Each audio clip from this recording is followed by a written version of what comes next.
All right. So we are at the finale. We are at the finale. I'm gonna start going to the game here.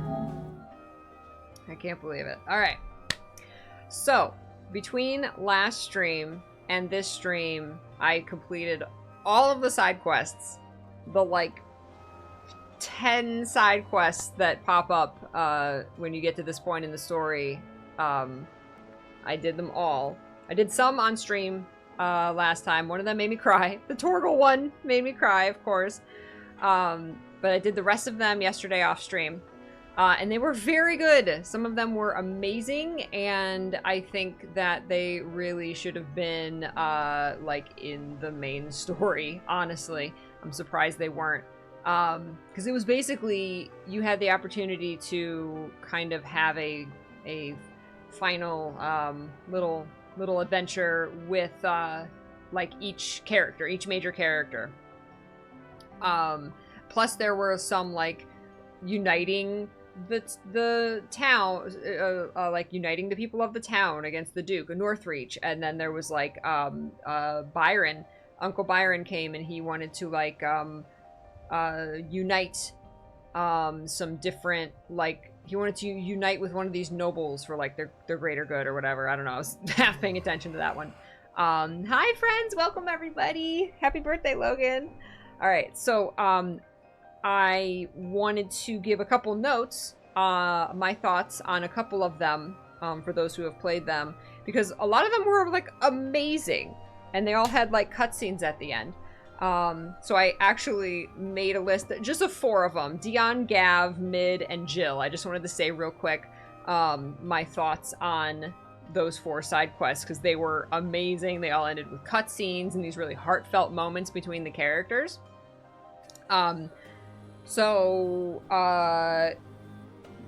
Mid, she wanted to, basically, she was interested in building an airship, and she needed, we had to get the parts for her, and she was building a model. She was building a model of it first, a mock-up, and we got the parts for her, and she put it together, and it didn't fly.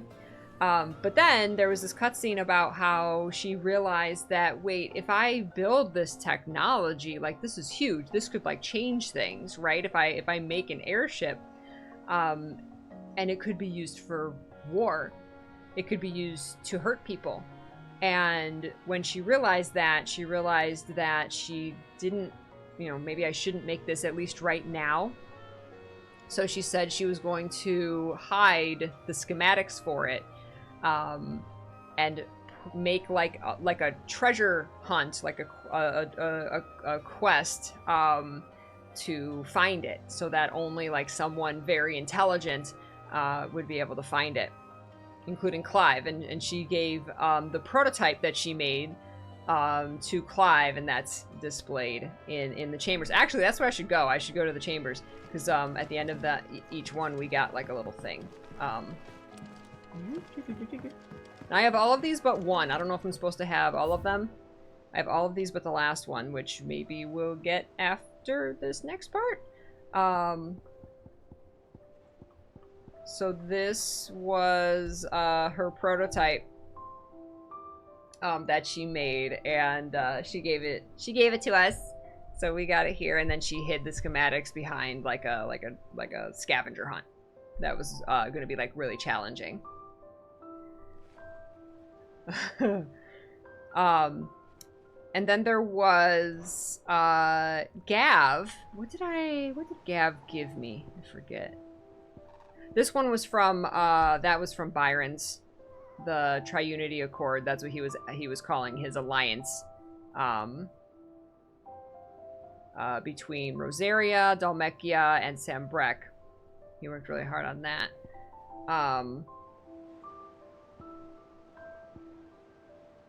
Oh, the meat. I think the winter meat. Yes. So Gav's gave me the winter meat. There was a little part with Gav. We had to go on a little quest to get a silver chocobo feather, because he wanted to gift it to the pregnant woman, Etta, I think her name was, that he helped bring back from Ash, the Ash region. from Waloed, and she's gonna have a baby soon. So he wanted to give her and the baby a gift to kind of welcome them into the hideout, say this, we accept you as our new family now. It was really sweet, and I guess a silver chocobo feather kind of represented that that sentiment. So we went and got the silver chocobo feather for him. He made, apparently he's really good at Edda, thank you. He's really good at wood carving, so he carved a little wooden charm and put the silver chocobo feather hanging from it and gave it to her, and she was appreciative and stuff.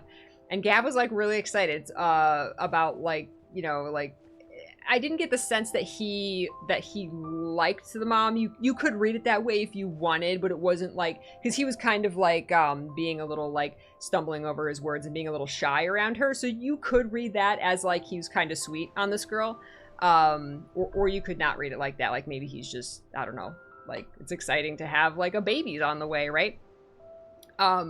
Though afterwards, there was a scene at the bar. Gav says, let's go get a drink. And so we get a drink at the bar. Gav drinks way too much, and he gets all sappy. And he even says, at one point, I'm going to be a dad. And we're like, what? And he tells us this really sweet story about how he was always the youngest sibling, but he always wanted the chance to be a big brother. And how when he was around 10, his mother was going to give birth to a new child, and he was so excited because he was finally going to get to be a big brother and teach his little sibling everything. And but then I think that was when his whole family died. I think because he was kind of, or just the baby died. I'm not sure. I think that was when raiders came and then his whole family died, and he lived because he went and hid in the cellar, and so he always regretted that. And he said this really sweet thing I had a baby sister very briefly and then I didn't. So he was all excited to be a big brother, and then they all died, and so he never got that chance. And so he was really excited for this baby, because he would get to teach it things, and he would kind of, get to be that. And Clive was really sweet, and Clive kind of said, you're a big brother to, everybody around here. You take care of all of us. And it was really, really sweet, and kind of we're your family now, Gav, and, we can't do this. We wouldn't be here without you, and your talents, and your support. And it was so sweet. It was so sweet. So they really, Clive and Gav really bonded there. And Gav got way too drunk and drank way too much, but it was really sweet. So that was I really, really loved that one. Dion, we got one with Dion, but kind of indirectly through a quest that we did for Harpocrates or Tomes, the old guy, the old librarian history guy. We find out that he used to tutor Dion in Sambrec, and he was the one who kind of taught Dion initially about the world and the outside world and the people, because Dion was one of those princes who was kind of very kept in the castle and isolated, and raised to be royalty, and so Tomes was kind of one of his windows and opened his eyes to a lot of things about the world, and was one of the reasons that Dion really devoted himself to the people, and was one of the Dion truly believed that the people don't serve the empire serves the people. So that's why Dion is always been about the people and taking care of the people, which is why he's so distraught late game story, because his Bahamut powers, Ultima, forced him to use his Bahamut powers to destroy his own kingdom. So he destroyed his own people, which weighs extraordinarily heavily on him. And so he's helping us here at the end to go and get us to Ultima, possibly at the expense of his life, to kind of atone for destroying his people when he was supposed to serve them.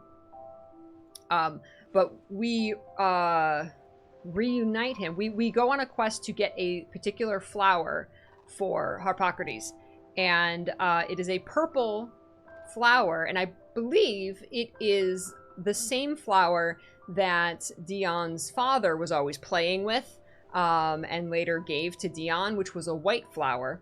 The one that we went and got for Harpocrates was purple.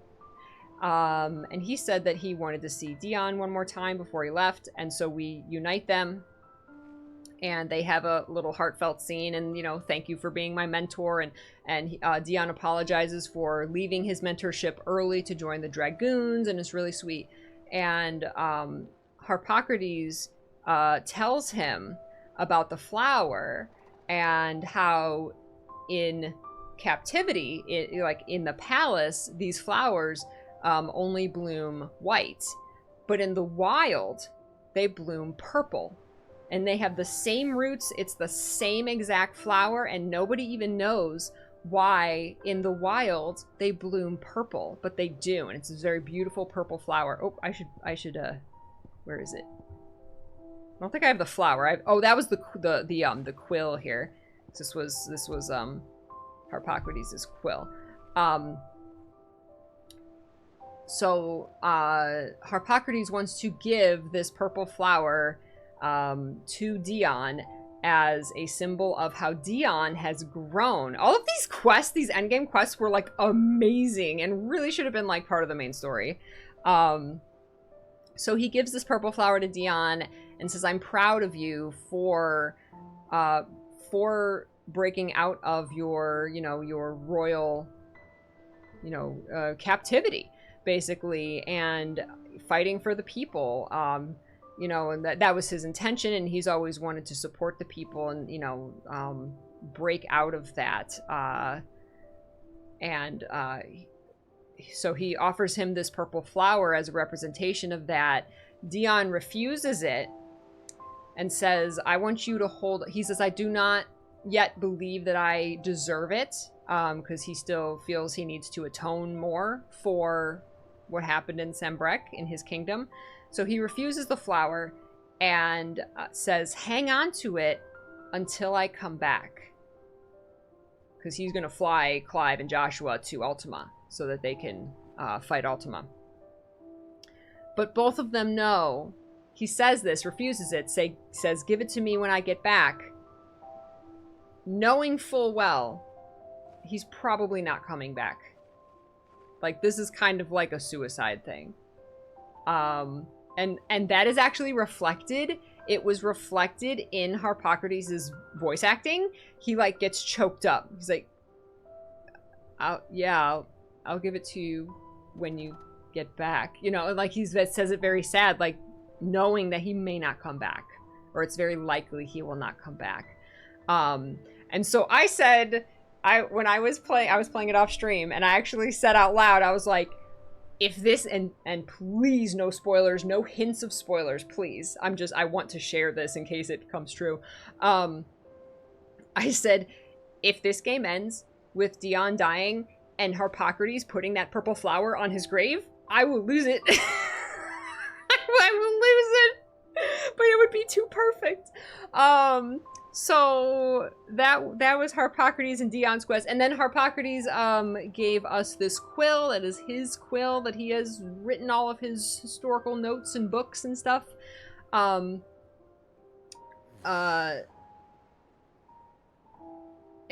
Harpocrates said, "I'm giving you this quill in the hopes that someday you will write down your adventures. Someday when you're old and retired and, you know, can no longer pick up a sword, I hope you will pick up this quill and write about your story." These end quests were so good. So that was Dion and Harpocrates' final quest. Oh my god. I know, I'm not about to cry just thinking about the possibility of that happening. So then Jill... remember how I said that, I was like, Clive and Jill had this little scene out on the balcony, and, you know, they kind of just said, you know, like, I hope we're together, you know, let's stay together, you know, and, you know, when this is all over, you know, I'll come back and see you again. Kind of like a good, you know, a goodbye, but hopeful that they're actually going to come back. But there was like no hug, no kiss, no nothing. She exchanged the little, she gave him the little square that she had made. She made like a little ribbon, like you give the ribbon to a knight when they're going off to war, to remember you, and in the hopes that they come back. So they exchanged that little thing, but there was like no, like, not much acknowledgement about like their relationship. Well, that was in this side quest for some reason. In the side quest, and it was really sweet. So first, Clive goes on a little excursion with Joshua because he's looking for a certain flower field, or maybe he just talks to Joshua, I forget. But there was a flower field that was like a hill, like a cliff overlooking a beautiful, I think overlooking Rosaria, that Clive and Jill went to when they were little. And I think it was something like Jill got super sad about something, or maybe it was when she first came to the kingdom, I'm not sure. But she was super sad, and so Clive took her to this hill full of flowers and to make her feel better. And so it was like a place that meant a lot to them as kids. He would always take her there. He would always have her back when she was sad. He would always take her there when she was sad and care for her. And, you know, so he took her back there in this side quest, and there was a cutscene. And, you know, they talk about, what do you want to do when we get back, you know, from killing God? You know, and they talk about, let's travel the world. You know, she says like, I need room to spread my wings. So, you know, let's travel together and see the world. And so they kind of make a plan. They're like, yes, you know, we'll do that when we get back. And she makes a flower crown. And that, I keep forgetting to like actually go to the thing. Here, she makes us a flower crown. She makes us a little daisy crown. And it's cute because she says, I was never very good at making these, but she makes one out of the flowers and gives it to him. And it's funny because he says, I will treasure this for eternity. And I'm like, these flowers are gonna die. So she gives us the flower crown. He doesn't put it on or anything. It's just the keepsake.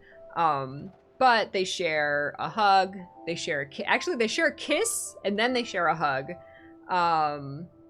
And she says, like, you are my treasure, and like tells him how like she's always treasured him, and he's always been there for her.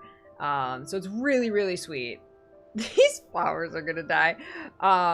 So that was really sweet. I'm glad that Clive and Jill got that like final scene, and actually I was saying like, are they not going to kiss goodbye, like what?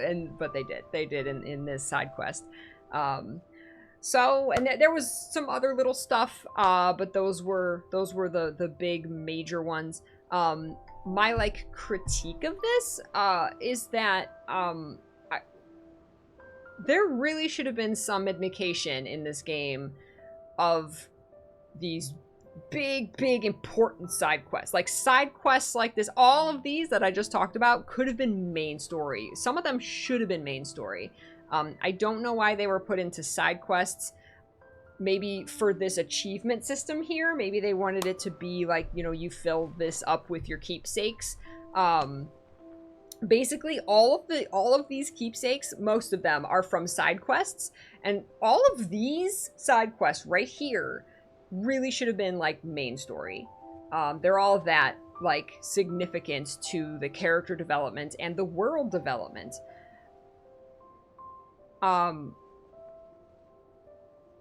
Because there's also side quests that don't really mean much. They're just kind of filler, which is fine, but they're definitely more filler than like these ones.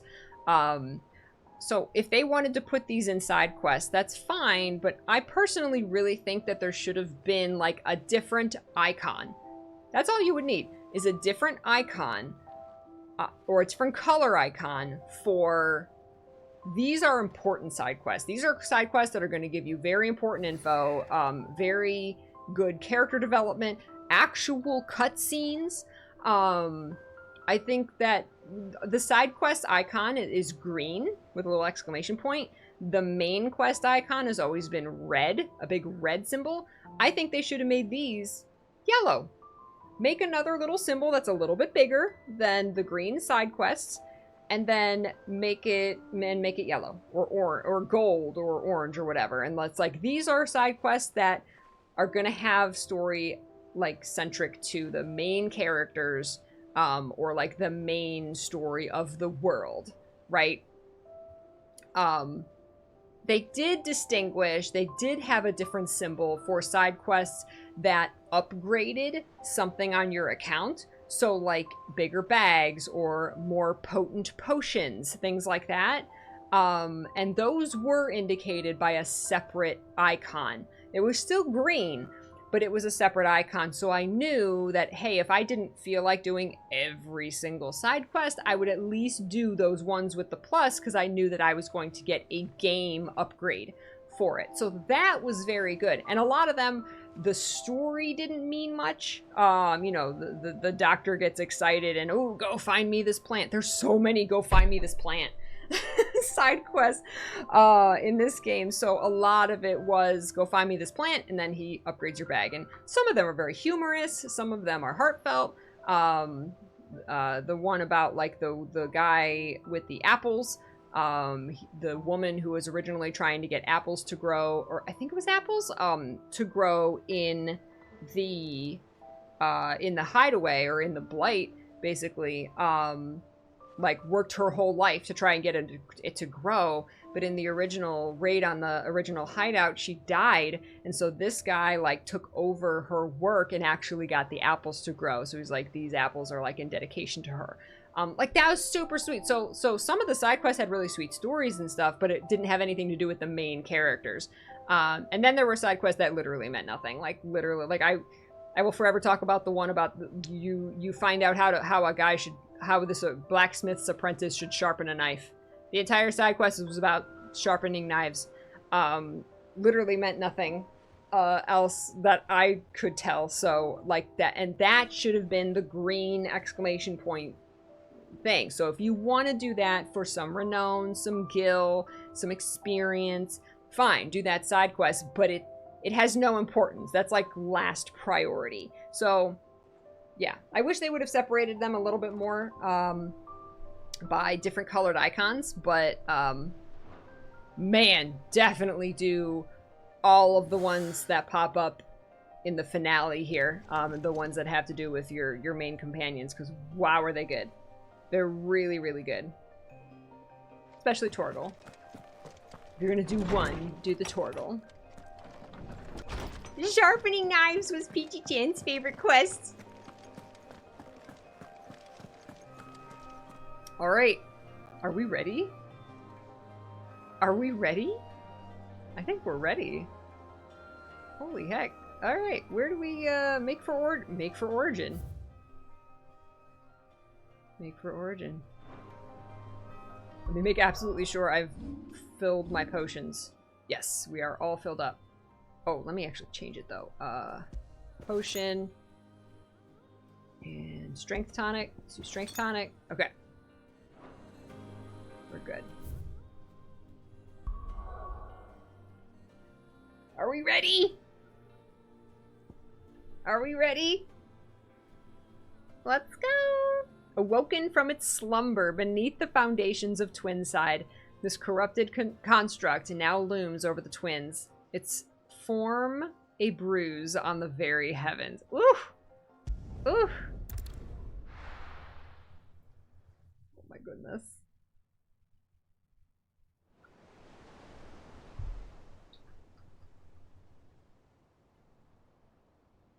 Oh, are we gonna say goodbye to everybody? Make sure you do this time. Oh, and while you're at it, Big brother Gav. Oh my god. There we go. Torgal, you can't come with us this time. You have to keep Jill safe. Clive, if you see me dad up there, tell him we were right to leave his legacy with you. If you see my dad up there... Tell him he'll be in the front row. There's no way he'd miss this. Okay. They're coming out strong, man. Well, behave yourself, Mitt. Okay. We're starting strong. We'll see. He'll be in the front row. He wouldn't miss this. Aww. Aw, she hugs him too. Mid's a hugger. That's so cute. So, you're in charge now, Gav. That was the other thing, is he kind of said, like, Gav, you can be the new Sid. And he's like, nah, I'll have a cooler title. That. Come back before she finds out, eh? Gav.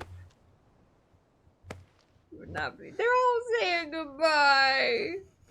Gav!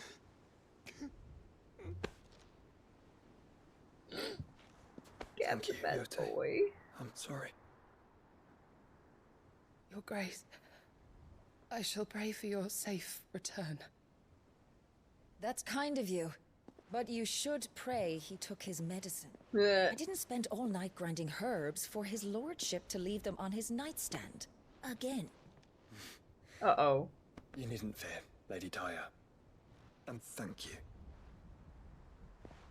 Tarya See that literally your keeping brother comes Joshua back in one alive. piece. Or, at most, two. Any more and you can heal him yourself. I'll keep that in mind.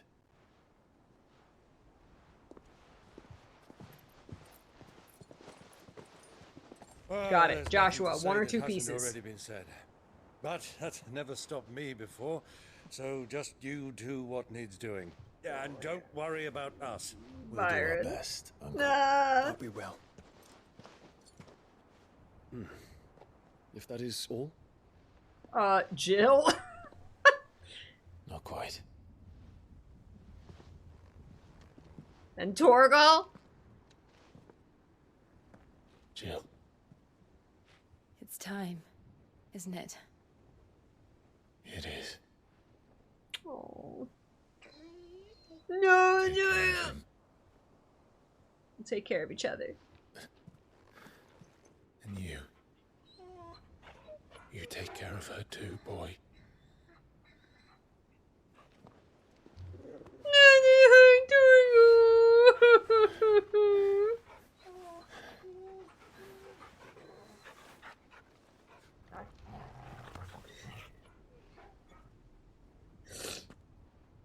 Don't forget, Clive. We all choose our own path. Believe in yours. I do.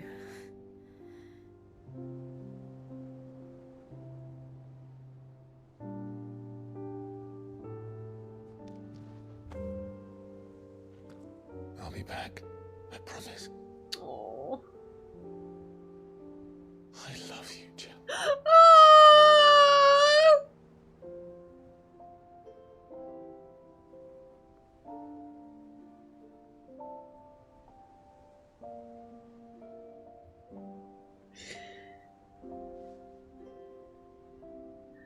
I know.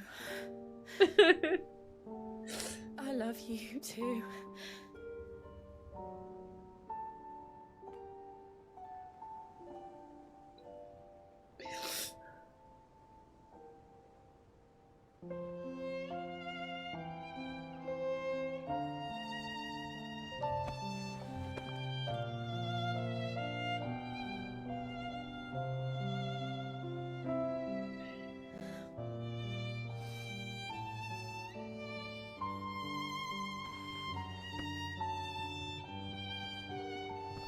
Oh, they're here!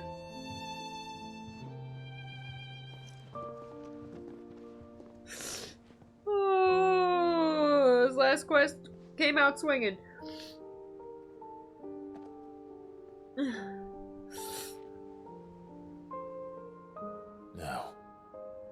We have a god to kill. God, let's go kill God.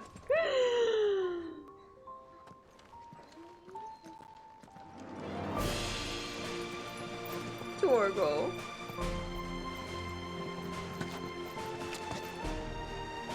They planned that.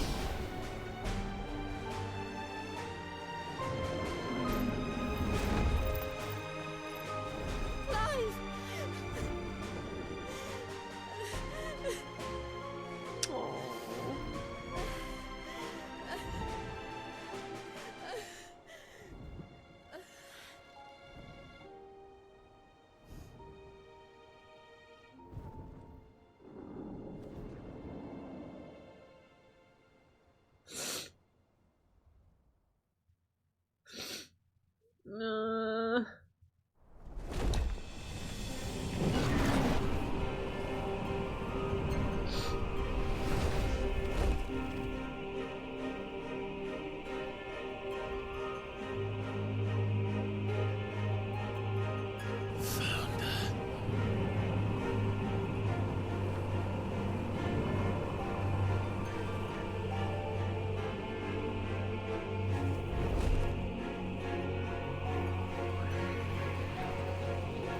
Here they come.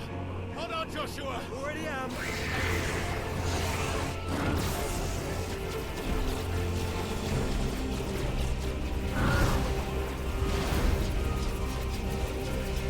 Whoa.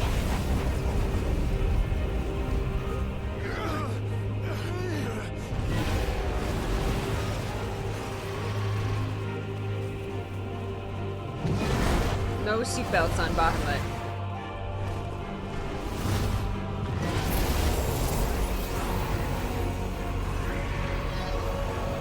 He's going to make us a way in.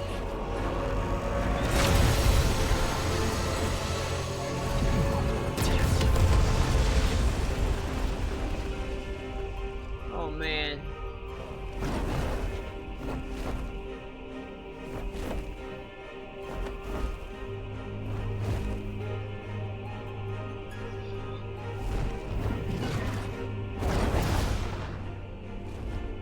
Oh man, it's huge.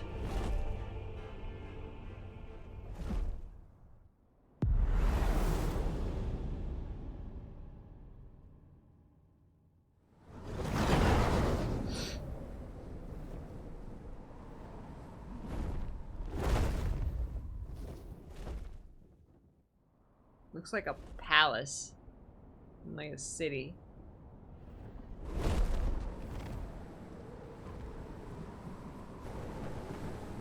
So, this is Origin. Oh, was this their original city? Far cry from heaven. Like before they came to Where it Valisthea? all began, where it all begins. Oh, that was their art. Ark. Your architect. There you are. It was here that we slumbered. Here, Oh, is my Did category we still just wake chatting? It's not supposed to be. for centuries, clinging to our decrepit Thank shell, you very much. for fear that we might have need of it once again. But you have come at last. And now we shall be truly complete.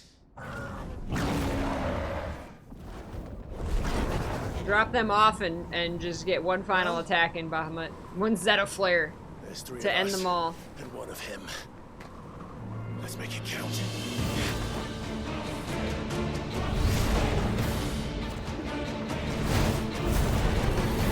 Yeah!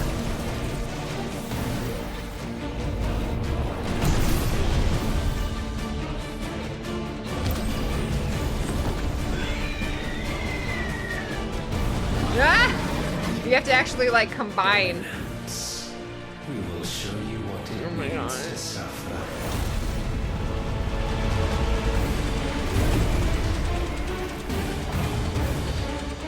Oh, wait. Did he just... What? He just, like, dark... Ifrit, Phoenix, and Bahamut. And Ultima Prime. What? What?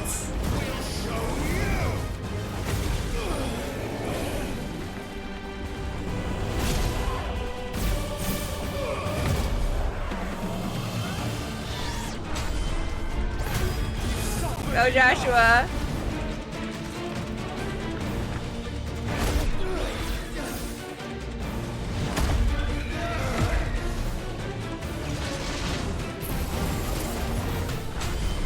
Ooh, go, Dion.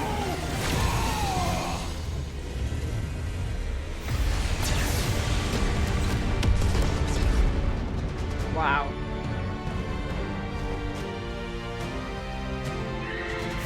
Scary Ifrit.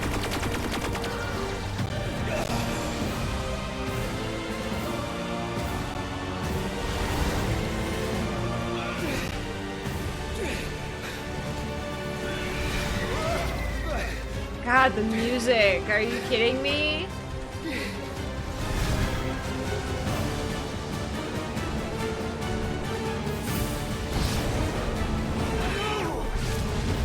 Oh, damn.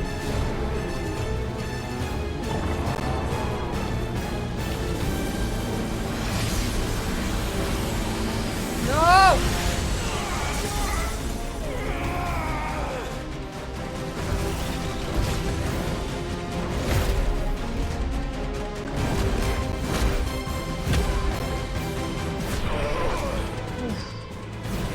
Punch him.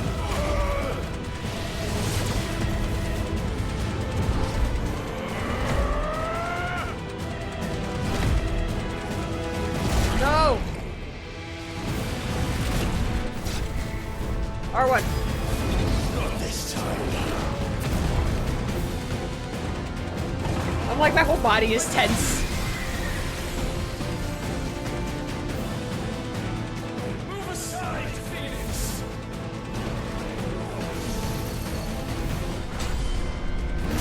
You will answer for what you've done. Be freed. You cannot control us. Joshua. And you will not claim us. Ever.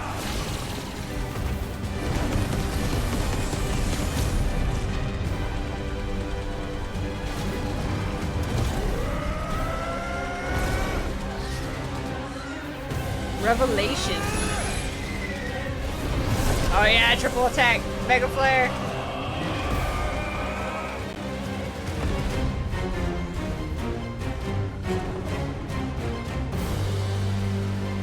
We delinked.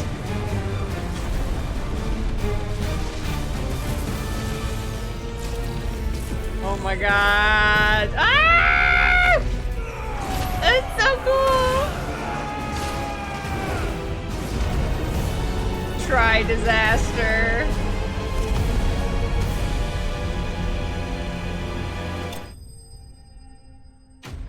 Jeez.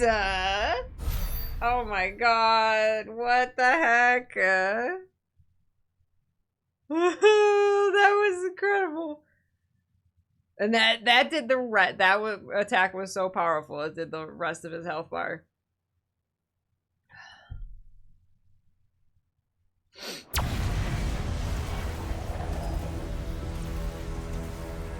And you only surrendered, this unpleasantness could have been avoided.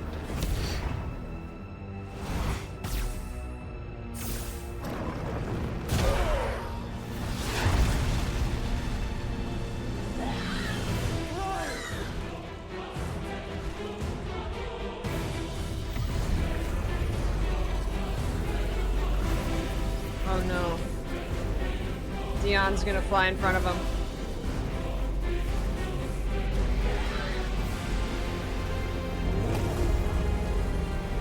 We have you.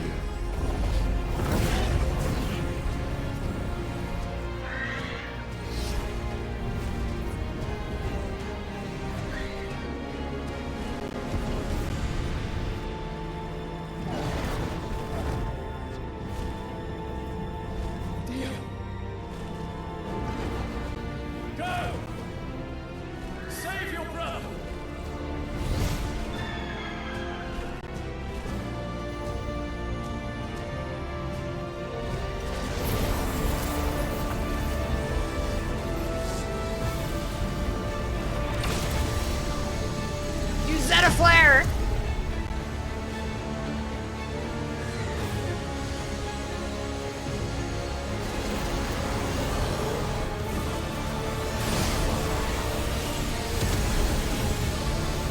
I ask not for acceptance.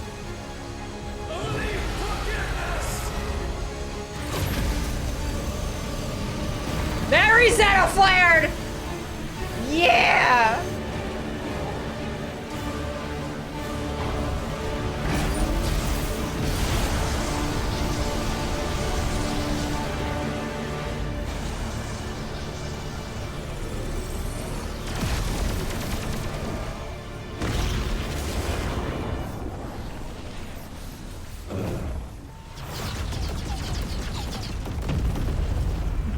What? Oh my god! Was that? I wonder if that was Zeta flare. No! That was all his power. It is done.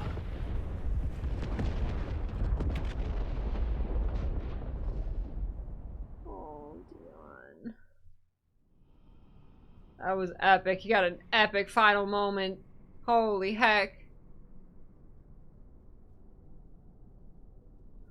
I'm like holding my breath the entire time.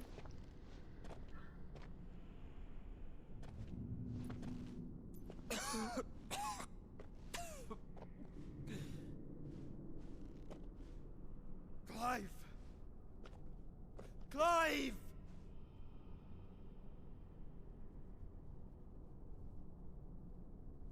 Clive got punched.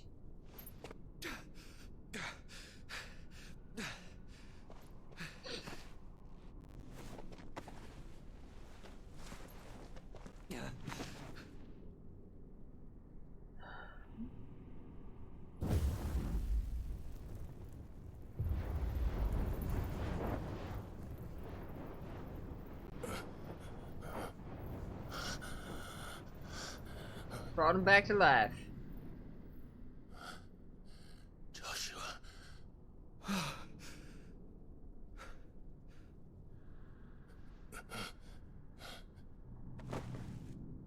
Thank the Founder.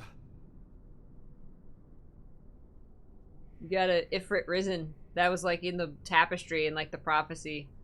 Only the combination of the two of them can defeat it.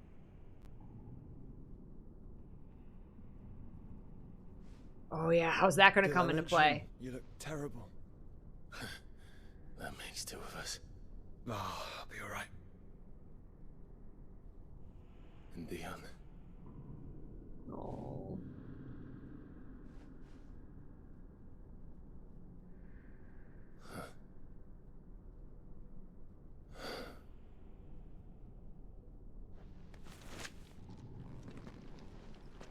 Take my hand. I told you, I'll be...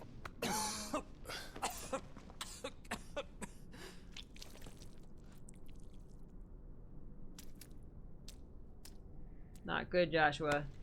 Come on. Thank you. Still don't quite understand the Press like, on. he's sucked in, he's holding some of Ultima's like power, or maybe his ability to take over Clive. I don't. The core. Oh man. Oh, is this like a mother crystal in the core? So like but like Ultima's still here. So like other like there's multiple Ultimas and he sucked one in and he can't get it out, and so that's hurting him. Or like I'm kind of confused on that. Is he going to use Ultima's power at the end here? Like, because originally I thought that he had like trapped Ultima inside him, but no, then Ultima just showed up again. So it's like, oh, apparently not. So yeah, I'm a little confused on that. Maybe I'm supposed to be confused on that. Ultima Prime is one of Ultima's many discarded avatars. This iteration of the self-proclaimed deity was awaiting Clive, Joshua, and Dion upon their arrival above Origin. Though structurally similar to the infernal icon, centuries within the dark crystal serve to dramatically slow its deterioration, preserving both form and function. It's like dark Ifrit.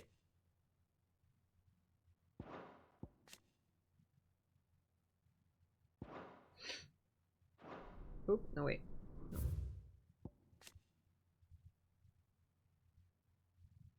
It eerily resembles a mother crystal. What's wrong, Clive? Nothing.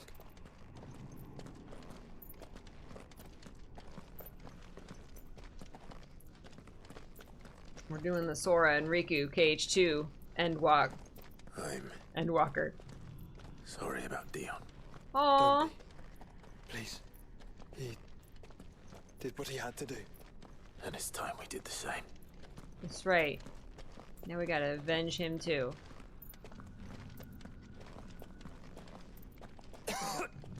Oh god, Joshua! Should we stop? Because of the cough. No, I think we're past that, Clive. No, because of the internal bleeding, I Joshua. suppose we are.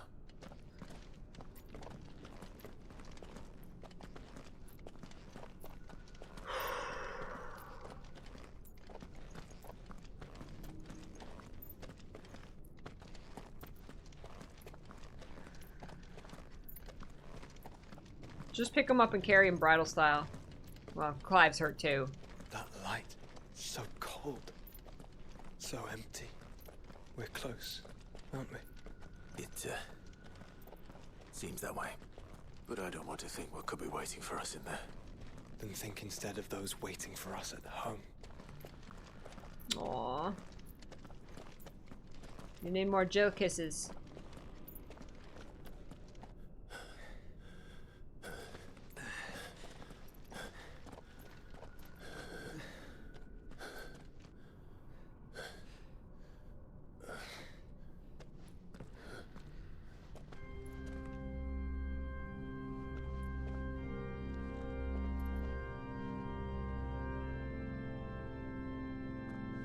Clive.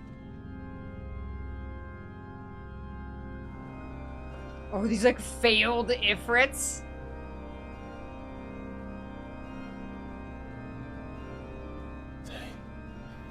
They can't be. But they are. This is the Nexus. A wellspring of life. Yours and ours. As we watch the world stumble slowly to its dark end, it was here we pledged a new beginning. And now, with the ether we have harvested, I shall raise my kin from their eternal slumber. That together we may usher in a new age of reason. This was Eerie's never about creepy. creation. Only self-preservation. You condemned an entire world so that you alone might escape death. Alone. Him. Alone. Clive. I think I understand. He...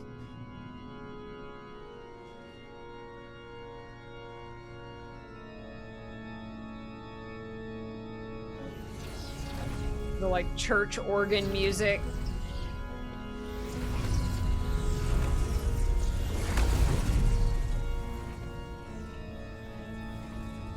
Oh no.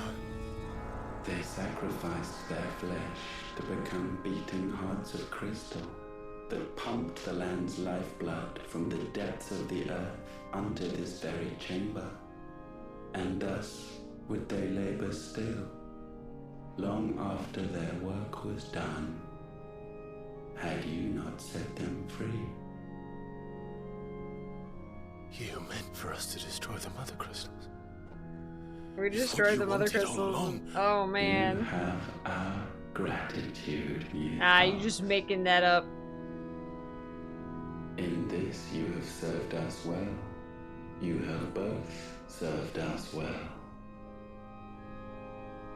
Welcome home, brother. Oh. Joshua. So that was just one of them. So the mother crystals were actually other Ultima, like, people. I thought it was me, but it wasn't my grasp that grew weaker.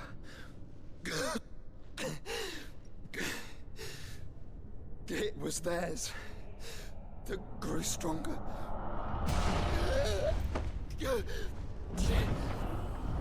So what, with every mother crystal we destroyed, Joshua got sicker? Oh my god! That's too creepy, no!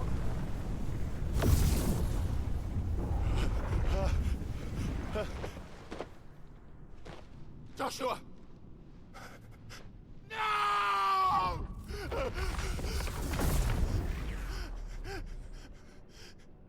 And now we can become one. And make Super Ultima. You already made Ultima Prime.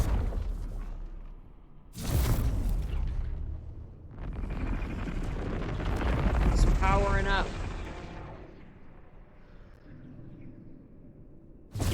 Were you always one being? And you split yourself? Or are you just eating your brothers? Don't speak. The one possessed of the destructive flames of Ifrit, and the healing flames of the Phoenix. This, I once believed, would be Ultima's true form. But I was wrong. I see it now. Why you will never become Ultima's vessel. I don't care. Just hold on. Listen to me, Clive. You remember the murals? People once knew that Ultima was their god. That he created them. And they worshipped him, prayed to him, looked to him for guidance. In vain. In vain. For he did not listen, did not acknowledge our will, and so we strayed from his path to forge one of our own. So absorbed was he in his own desires, so driven by his own will alone, that he shunned the one thing that could have made him truly powerful.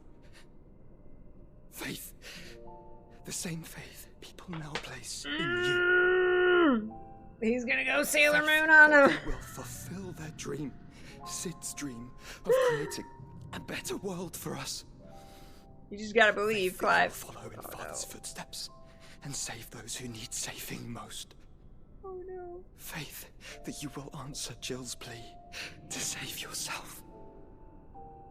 The difference is, Clive, This is the longest death speech. and that is what has steeled our bonds. Bonds that helped you stand firm when Ultima's pull was at its strongest. His power may be absolute, but so is ours. And so will yours be. It's like the 14 icons that get stronger as more With people my worship hand them and believe in them, your right? heart, not even a god might stop us. No! Joshua!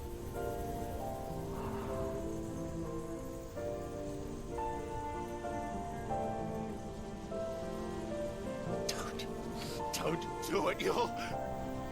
Enough, Clive. My body is too far gone. If the wound does not take me, the curse will.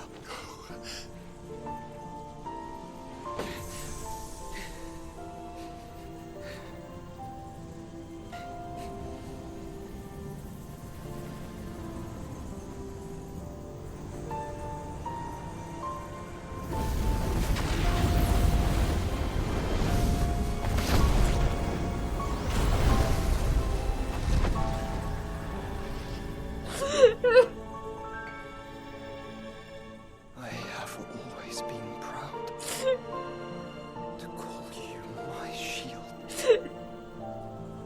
But now, it is the world that needs you. Thank you, Clive.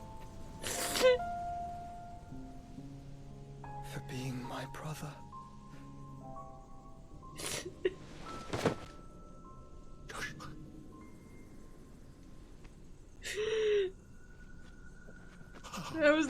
expecting him to give him the Phoenix power like that. Look at me, Joshua.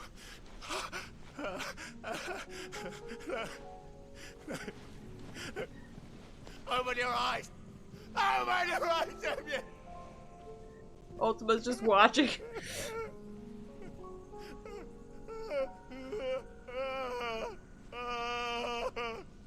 Why?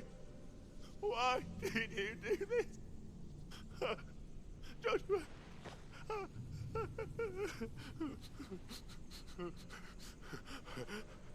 Joshua!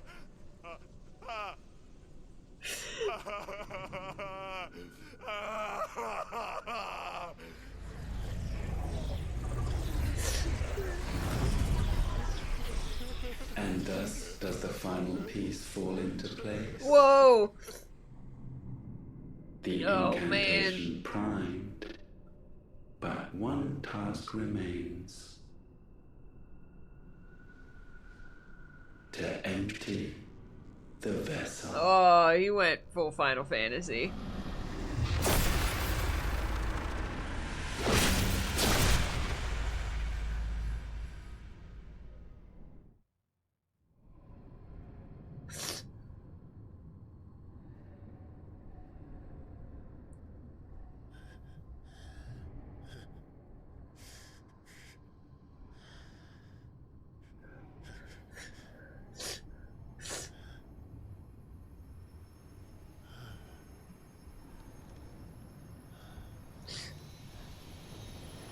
You're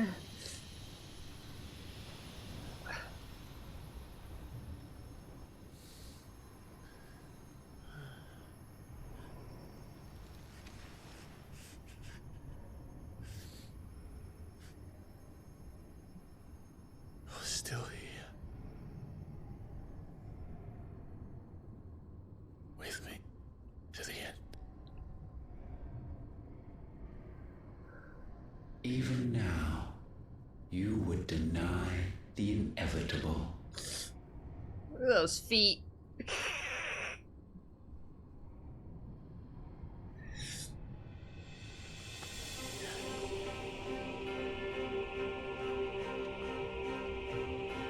That's what you always have.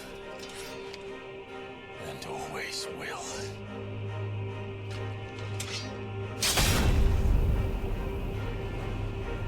On this, my sword, I swear, to shield the Firebird's flame forevermore.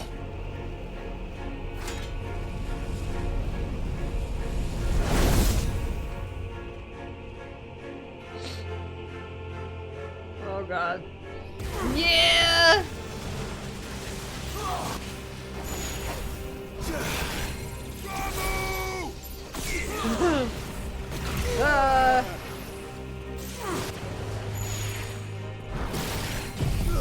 Oh my god.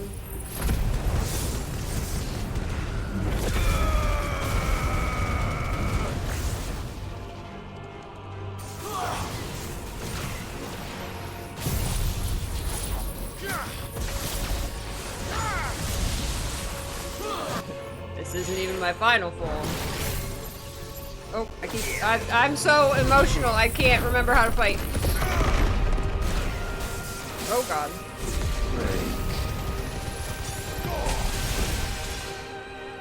And I don't have Torgal to Torgal to heal me. Just my potions. Woo! Yeah, dodged it.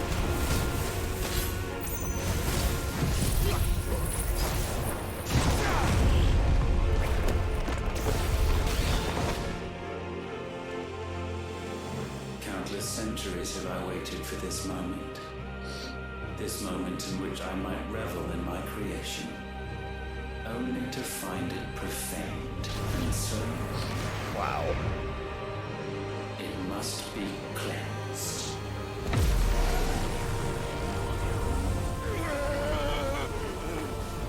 You gotta dodge it, Clive.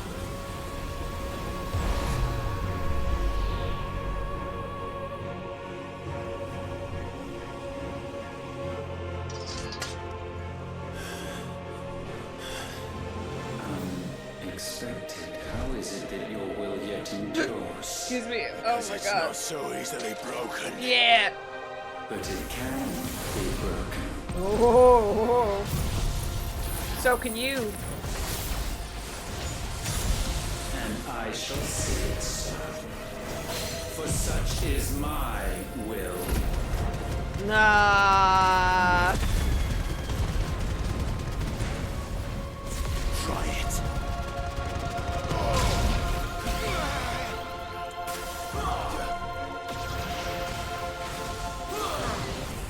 Let's try. Oh shoot. Did he just... Oh, there he is. Oh no, I got him.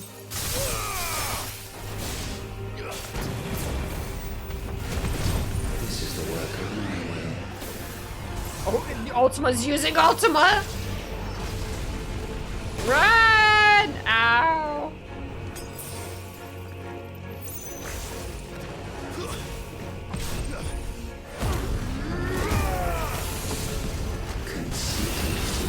Smite. Dodged your smite.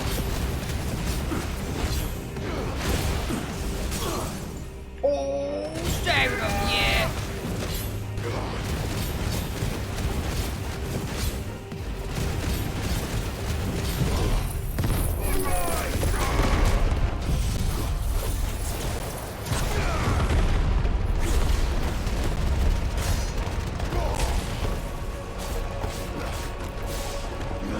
Oh, he's almost dead. Garuda taking him down. Yeah.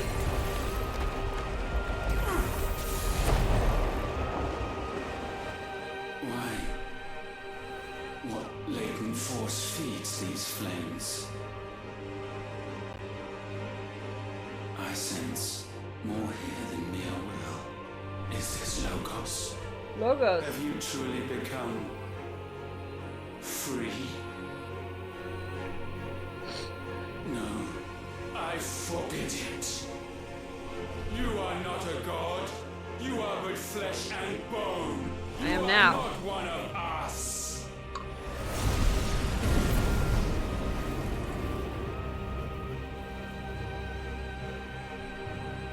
I created you, all of you. And what is mine is mine to destroy. The ego on this guy. Oh, of course.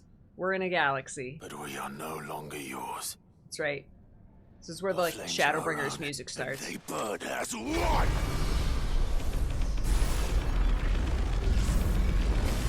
We're gonna combine all the icons! No, we're gonna become Phoenix, or Ifrit Risen. All on our own. There he is! We got the wings! Yeah! Have you learned nothing? Damned is the slave who would turn the scourge upon his master.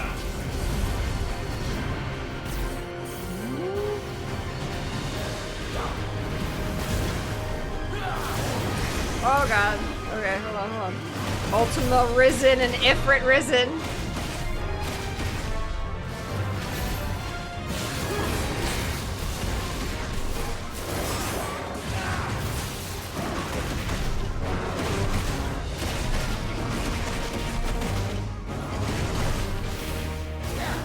Oh god.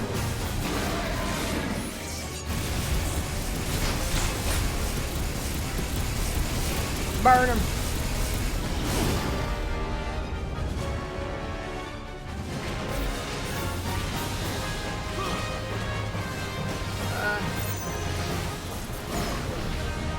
Aureola.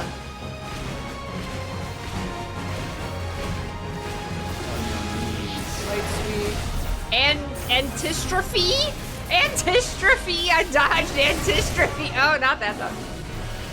Woo. I forget how to do anything. Okay, light speed is supposed to the distance. Oh god.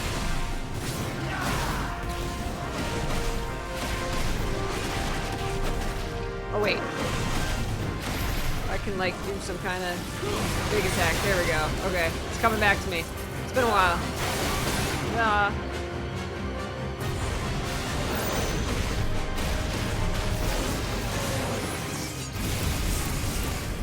In his face. Where'd he go?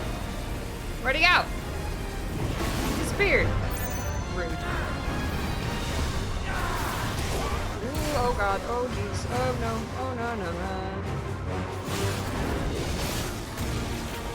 I was not close enough for that.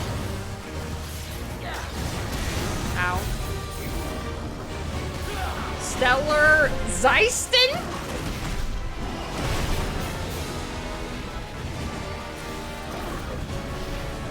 This guy using freaking galaxy attacks.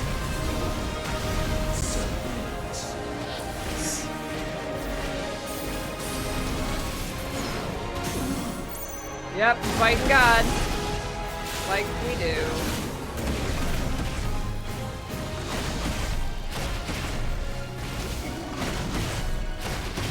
Forgot how to do the thing. There we go. Oh my god! 1.6 million damage. Rapture! The Rapture? Jesus, dude. We're going towards a black hole.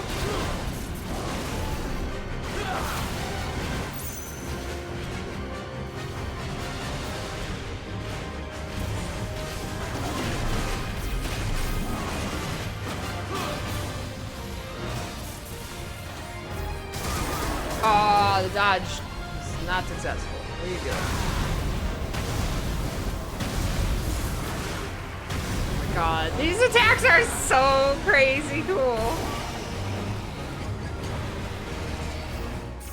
You cannot best me.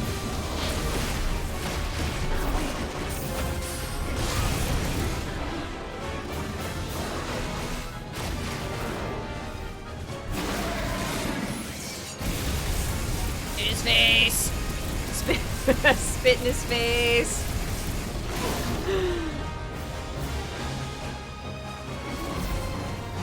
Oh no! Ah, he disappeared. Ah. With fire shall fire be repaid.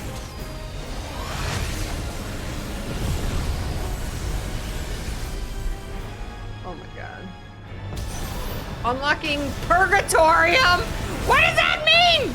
What does that mean? Get to him.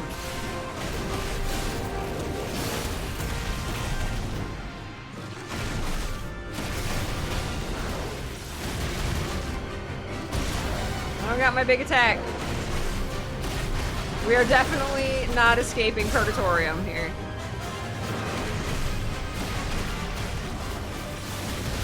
I just used my big attack.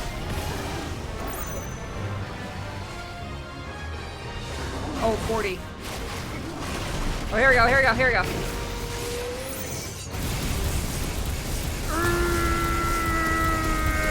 Get him!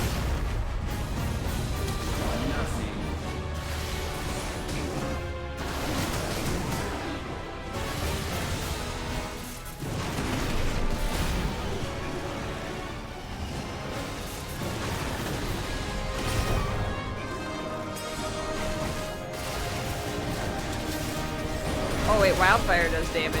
Here. Punch him. 30. Oh my god, I'm not doing enough damage! Stop attacking me for a second.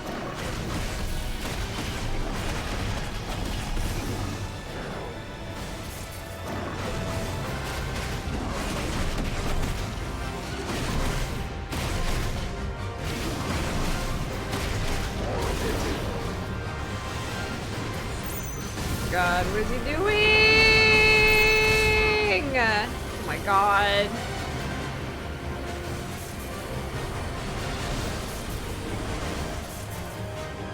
Okay, you can stop it now.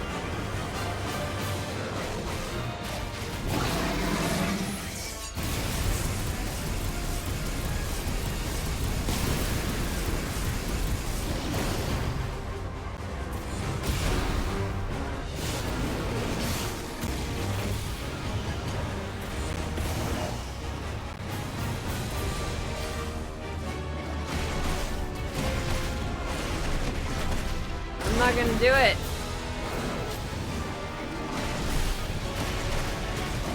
Now with dodging all his attacks.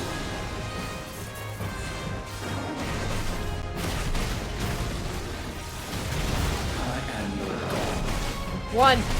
Oh, I lost. Oh, I was close though. No, I was close. Wait, what if I can heal through it? Oh, I healed through it! I got no healing left though. Pulsar. I should have been shooting at him while he's doing attacks and I'm just dodging. I didn't think about that.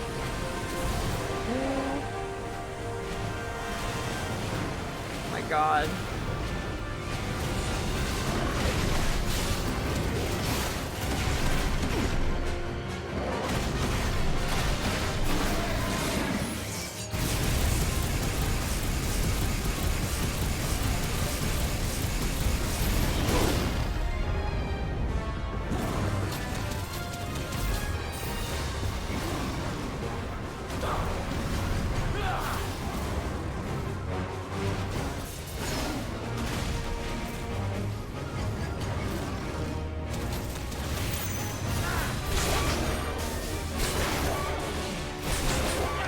Trying to dodge, I swear.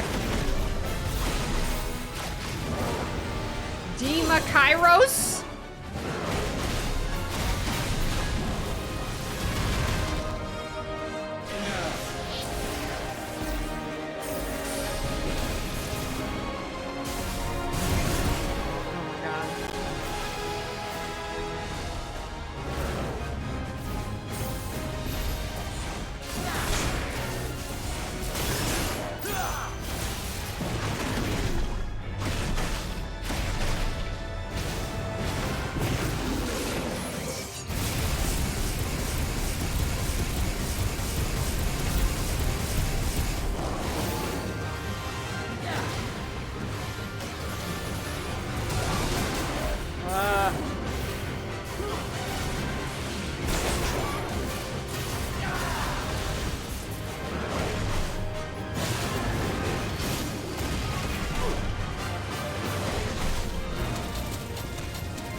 Oh, staggered him. Let's go.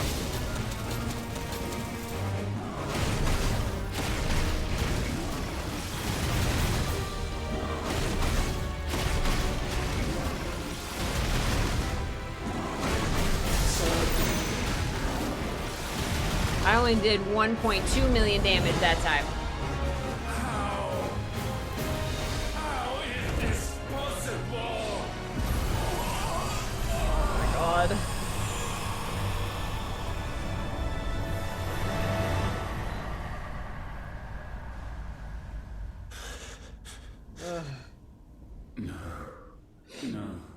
No.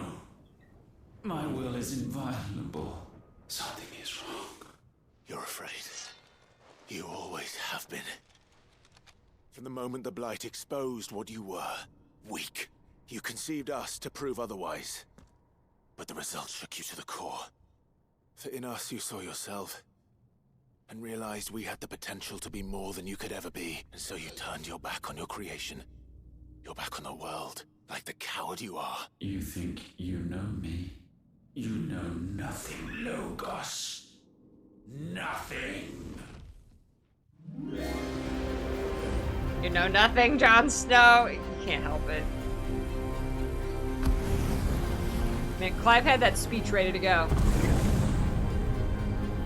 Alright, what's his final form? Oh god, no! This music, though. Oh my god. He's rezzing all of them. Oh no.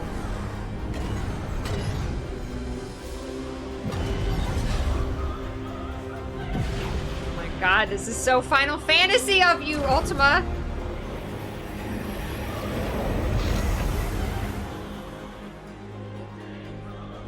I can call on my friends too.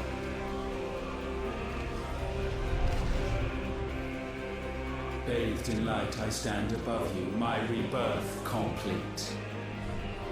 And you, for your defiance, shall pay the proper price. An eternity of anguish. Anguish. Pain. Suffering. You have known none of these. But we have. So we know what they grant. They bring us together. And that makes us strong. Yeah. Pullman and Fulgar.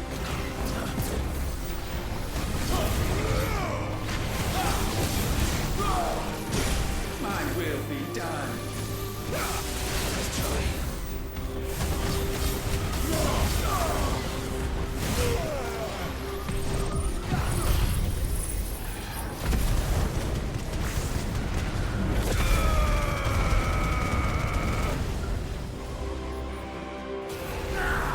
What was that?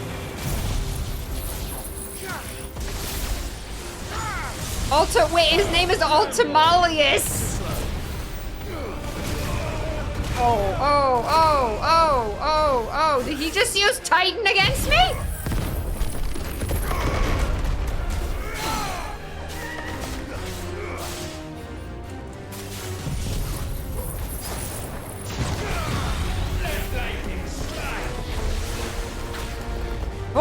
Oh, he grabbed me and sucked me in.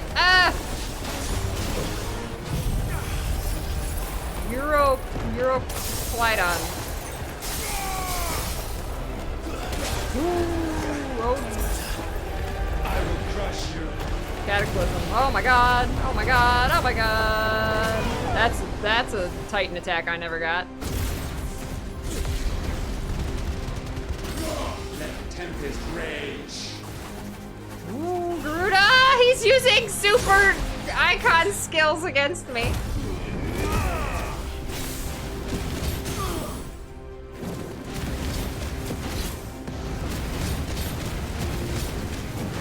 Oh, the music.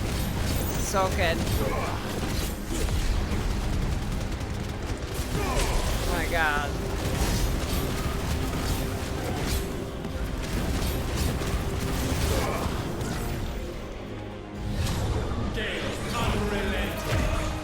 No.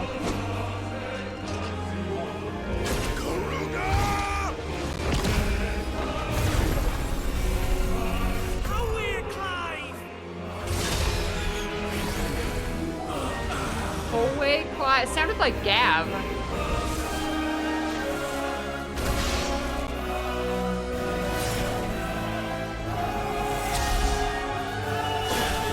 Ramu.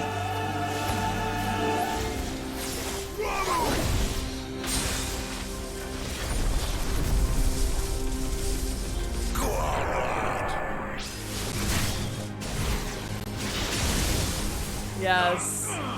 Yes. We have the power of friendship, bitch. Unyielding. Titan!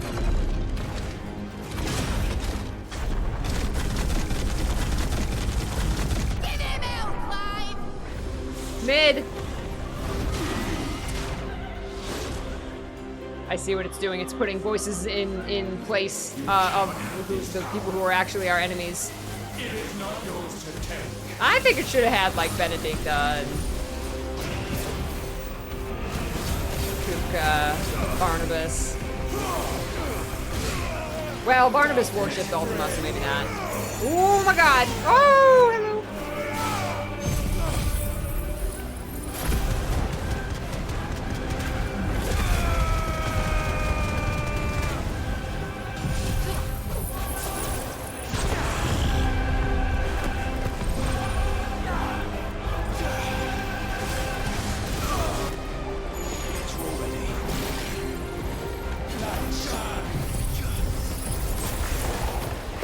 Extra flare.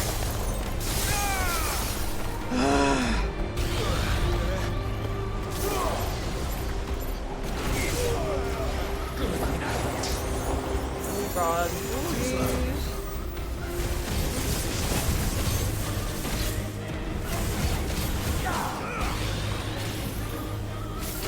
Oh no, I am no.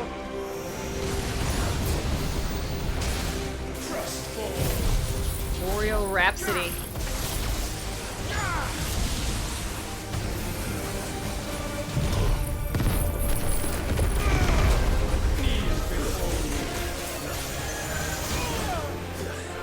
Severance. Woo!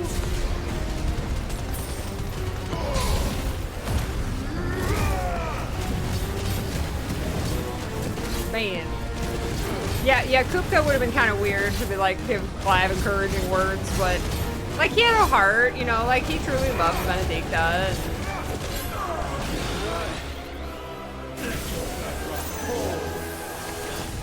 Shiva!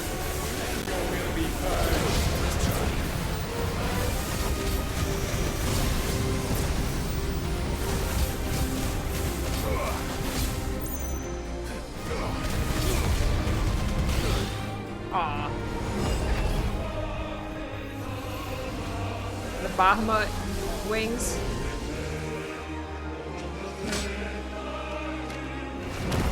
Yeah!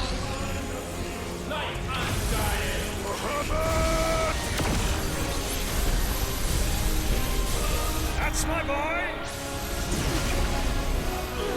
Wait, shouldn't that have been Dion? He was our friend. Why was that Byron?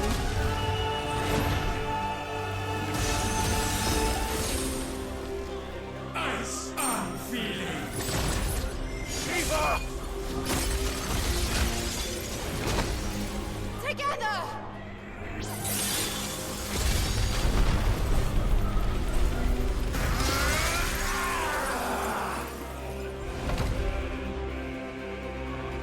Darkness. Unending. Odin. Odin.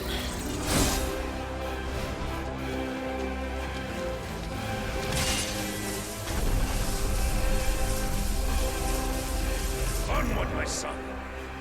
Aw, Dad!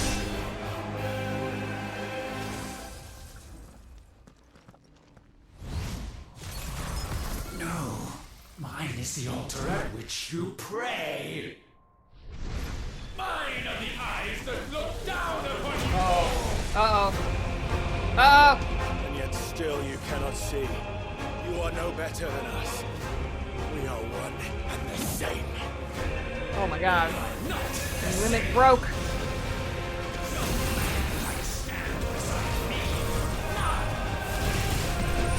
Oh damn. Oh damn.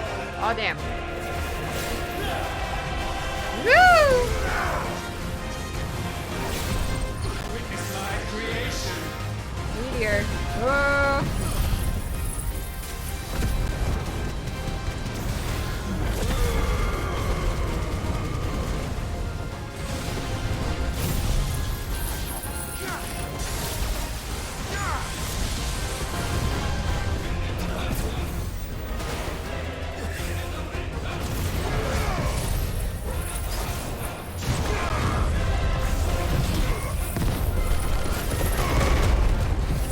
All of them. Do everything. I got them all.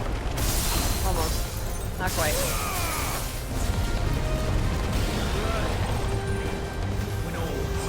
Flame of Creation. Oh, he hasn't used Phoenix yet. Oh, run! Run!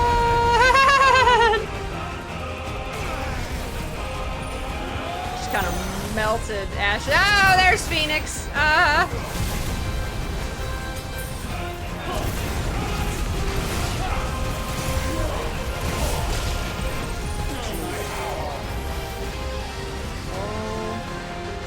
Nope. Nope.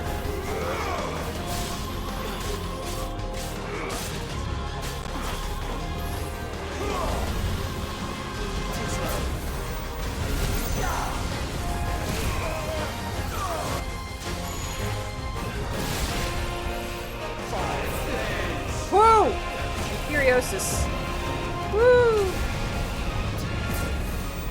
Ah-ha-ha! Oh, he just disappeared. Oh, I'm still getting him though. Ultima, use Ultima.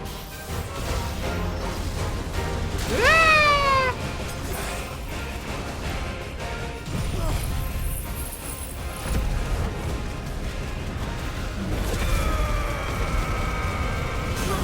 Yeah, Shiva, and I got Shiva.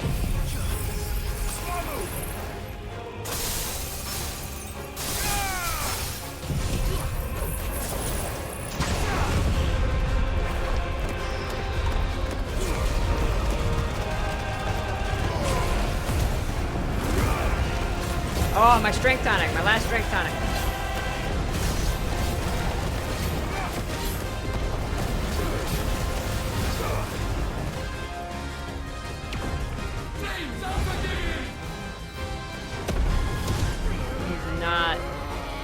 He did not use Joshua.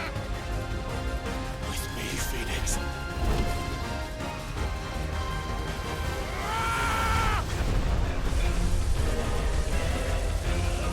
Forevermore.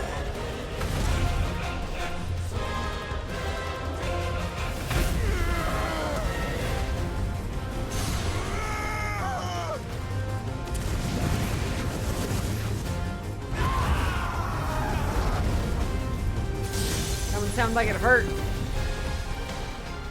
So sure of your place atop the world, you refuse to acknowledge those below. You chose to remain alone. And so you shunned the one thing that could have made you stronger. Pushed away the hands that could have raised you higher. I do not need you, or anyone. And that is where we are different. Power of friendship. Could not have made it here on my own. I carry with me the hopes and dreams of my brothers, my sisters. And it is they who will give me the strength to end your reign.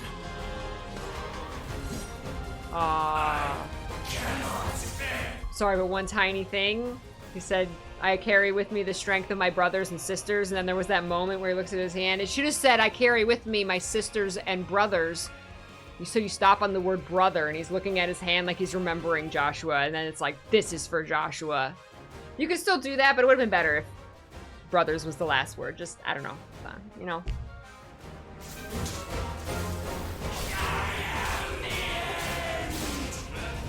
I am the end.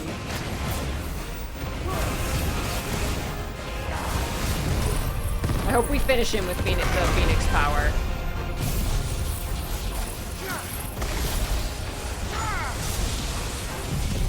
All of them, everybody. Come on, friends. All my friends. I'm gonna try and finish him with Phoenix.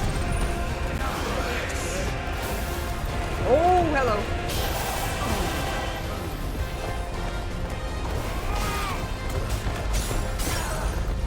Oh, yeah.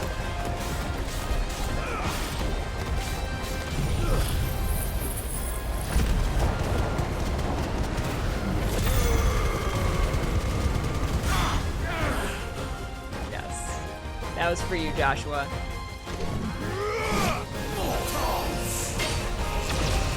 Mortals. Damn mortals. The only fantasy here is yours. And we shall be its final witness.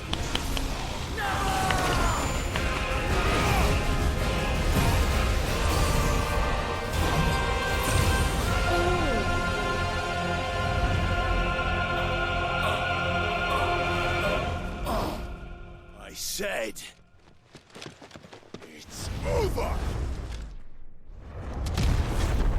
Yeah, punch him!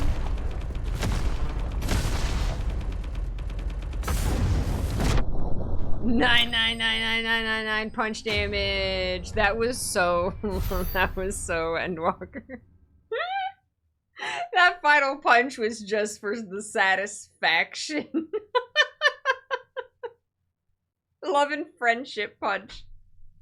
That's what it should have been. He should have been going to punch, and as the punch is going, actually, as you were hitting square, as you're sitting there hitting square for the final punch, it should have like shown your friends, like all of your friend, like just their profile, like their picture really quickly, like just faded by, like this is for this punch is for everyone, or just everyone who died, ending with Joshua.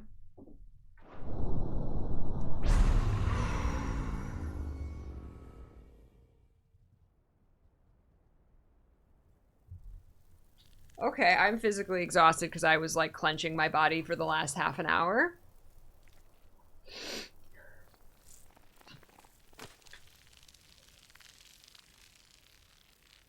And that was all the Ultimas because he combined all the Ultimas.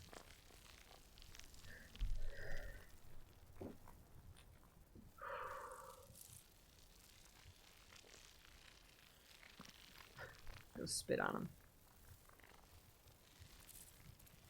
Tell me, what do you imagine will befall this world now that you have gained your precious freedom?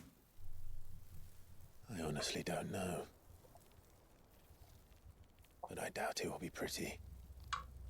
A sorry tale of sin and suffering, hardship and pain. And it was for this that you fought so fiercely? Why? It's who we are. We fight. We survive. We endure. We don't need a reason. We are imperfect creatures. When we stumble, we reach for a shoulder to lean on. When we fall, we stand back up.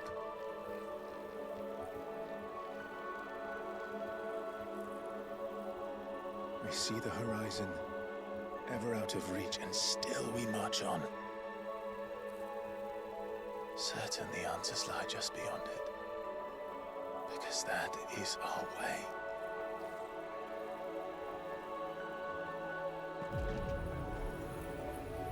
Yeah! Take his power! My congratulations. Relish this victory, knowing that you have but delayed the inevitable. Your world is already dead. May you enjoy an eternity on its blackened husk. Oof. Rude, Ultima.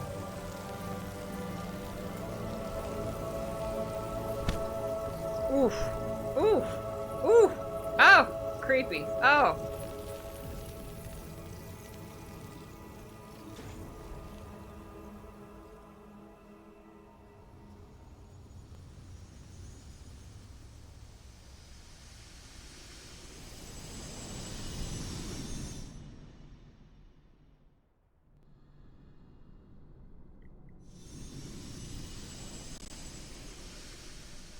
I was gonna say, if you destroy that, will it return all the ether?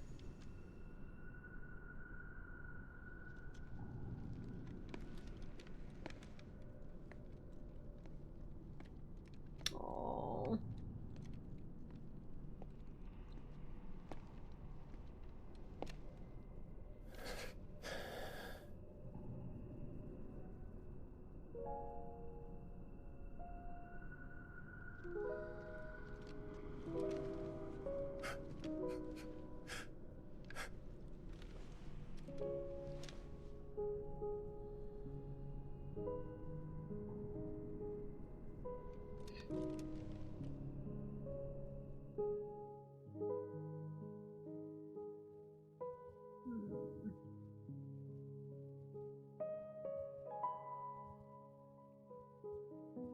Baby Joshua?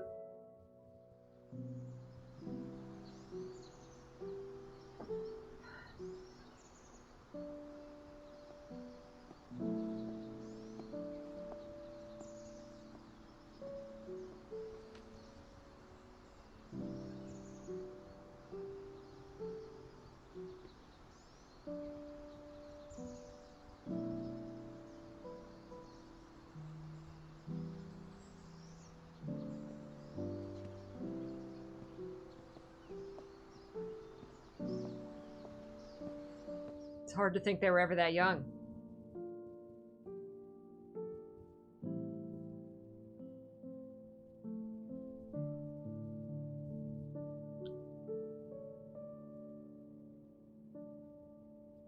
Get Annabelle out of here. Is this where he gets the Phoenix power? It becomes his shield?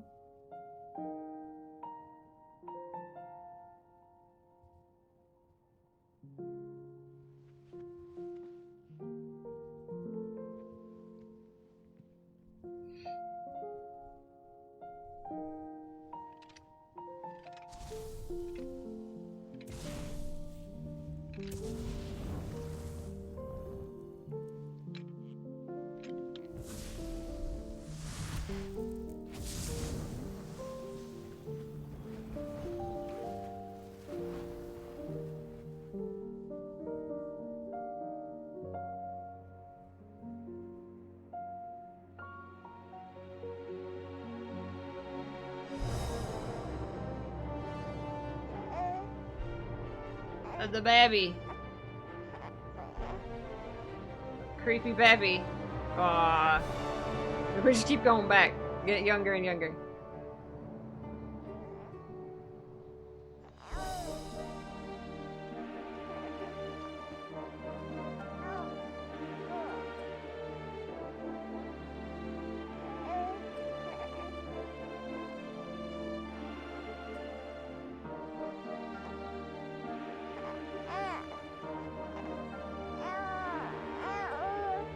Aww. The baby was creepy, but that was really cute.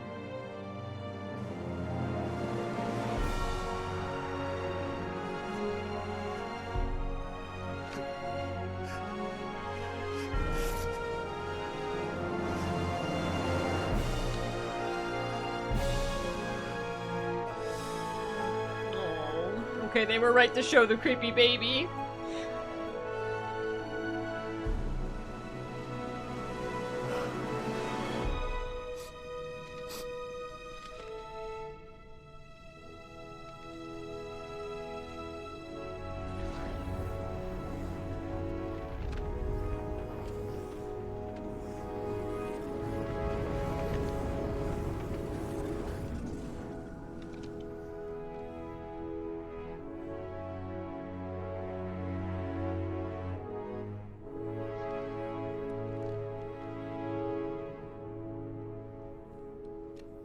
He can't bring him back, but he cleaned him up at least.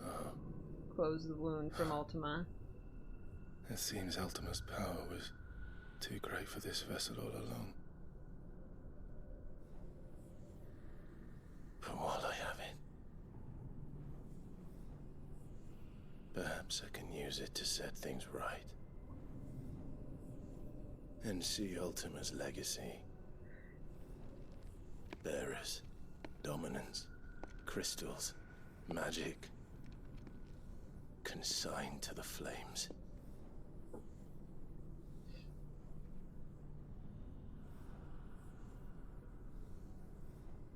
Even if it means the end of me.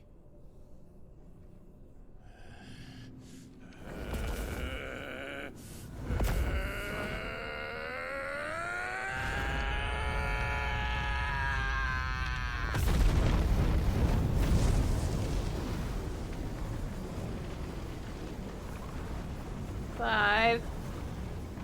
These are our terms.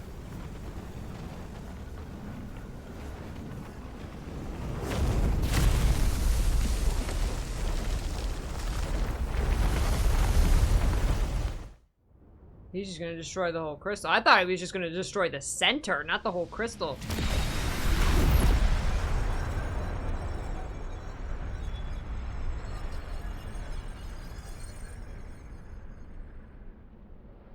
Clive went to Quadratum.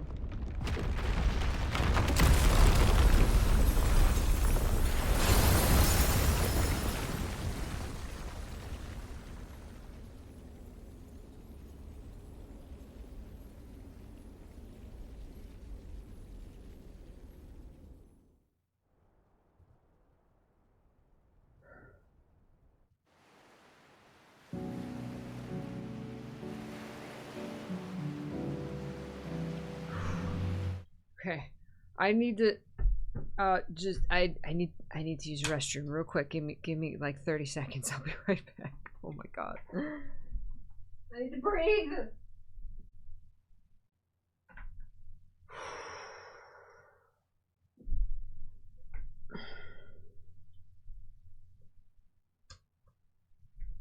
Clive went to Destiny Island.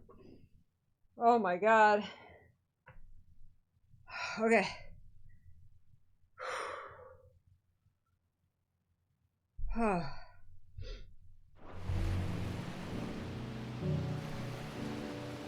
Yay!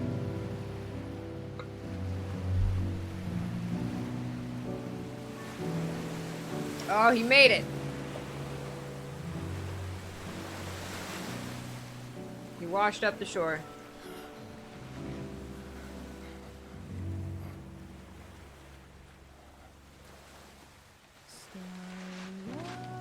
Oh no! Is this a DMCA risk? Oh, wow! How pretty is that? Damn.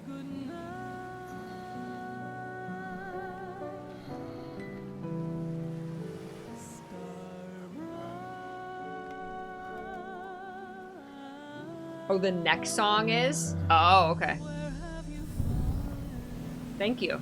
I didn't even think of that, there being a song. Oh!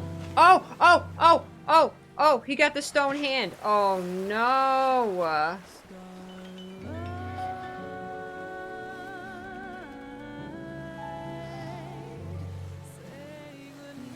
Can he see it too?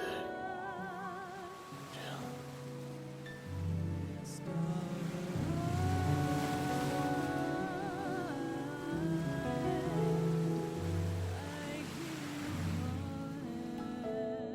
Oh, no.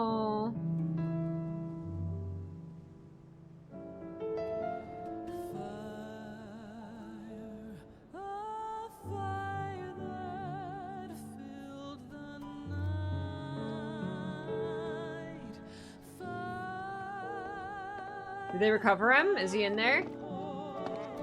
Oh, the baby! Oh, the baby! He is, isn't he? What are you gonna call him? Let me see, let me see. Oh my god. Sweet little one. Got a smile for your Uncle Gav. Not so loud, you bird. What? I was only... Shh. You're scaring him. It's all right. Yeah, I'm so excited. No, Torgal!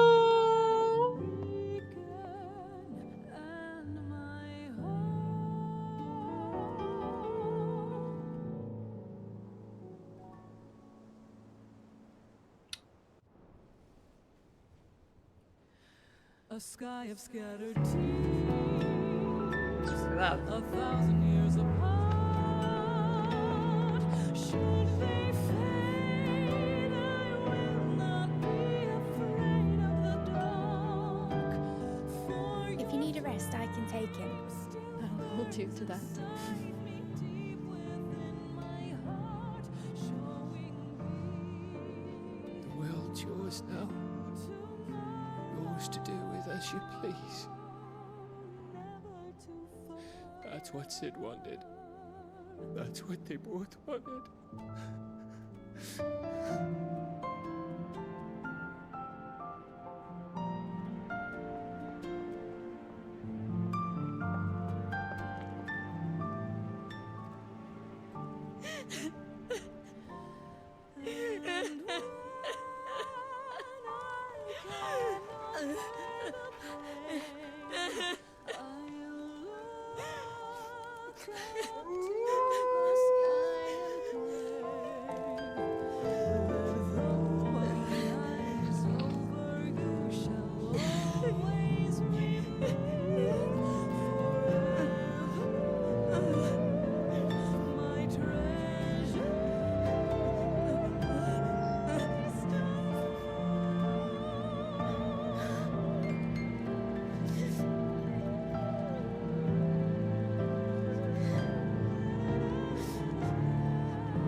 And thus did our journey end.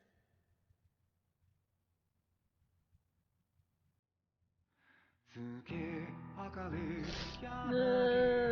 my goodness.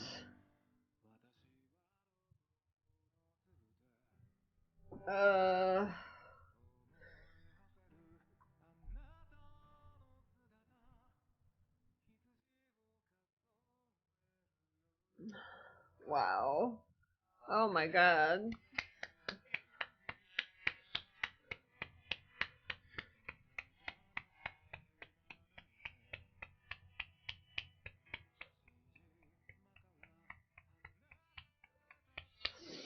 Oh my goodness.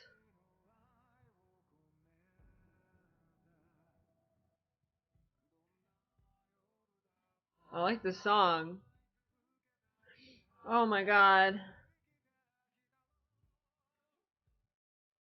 Ah. Wow. That was amazing. That was absolutely incredible. This song is called Moon Gazing. Aww. Oh my gosh.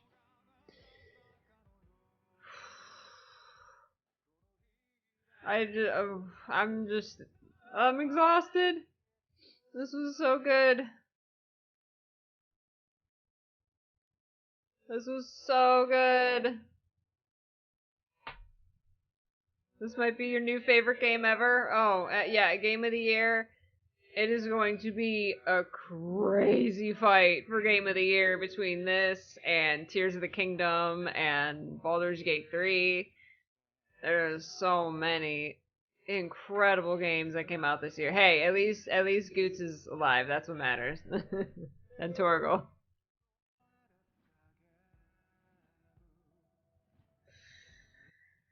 Ooh, man, that was so much. Wow,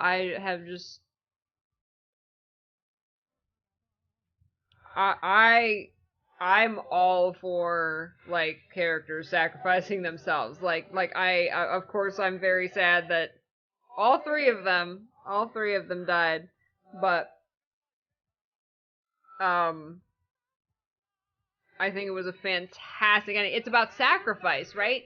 Doing something that amazing, that epic, that big, killing God and saving the world, and then choosing. That's the thing, is that it was Clive's choice to destroy the crystal and rid the world of, like you said, of bearers of magic, of Ultima, of all of that, the blight. It was his choice to rid the world of all of that. It was selflessness for the sake of those he loved, right? He could have gone home and been with Jill, but then they would have still been fighting for the same things that they've always been fighting for, or he could just take that all away. And yes, there will still be hardships. Yes, there will still be strife and sadness and things to struggle and fight for, but the part of it that caused so much suffering that we saw in this entire game, and plus the possibility of, like, Ultima coming back, I guess, like to choose to take all of that away, man, that was so powerful. Wow, just bravo. Just bravo. Almost every Final Fantasy is mortals versus gods. Oh, that's just JRPG. Wow.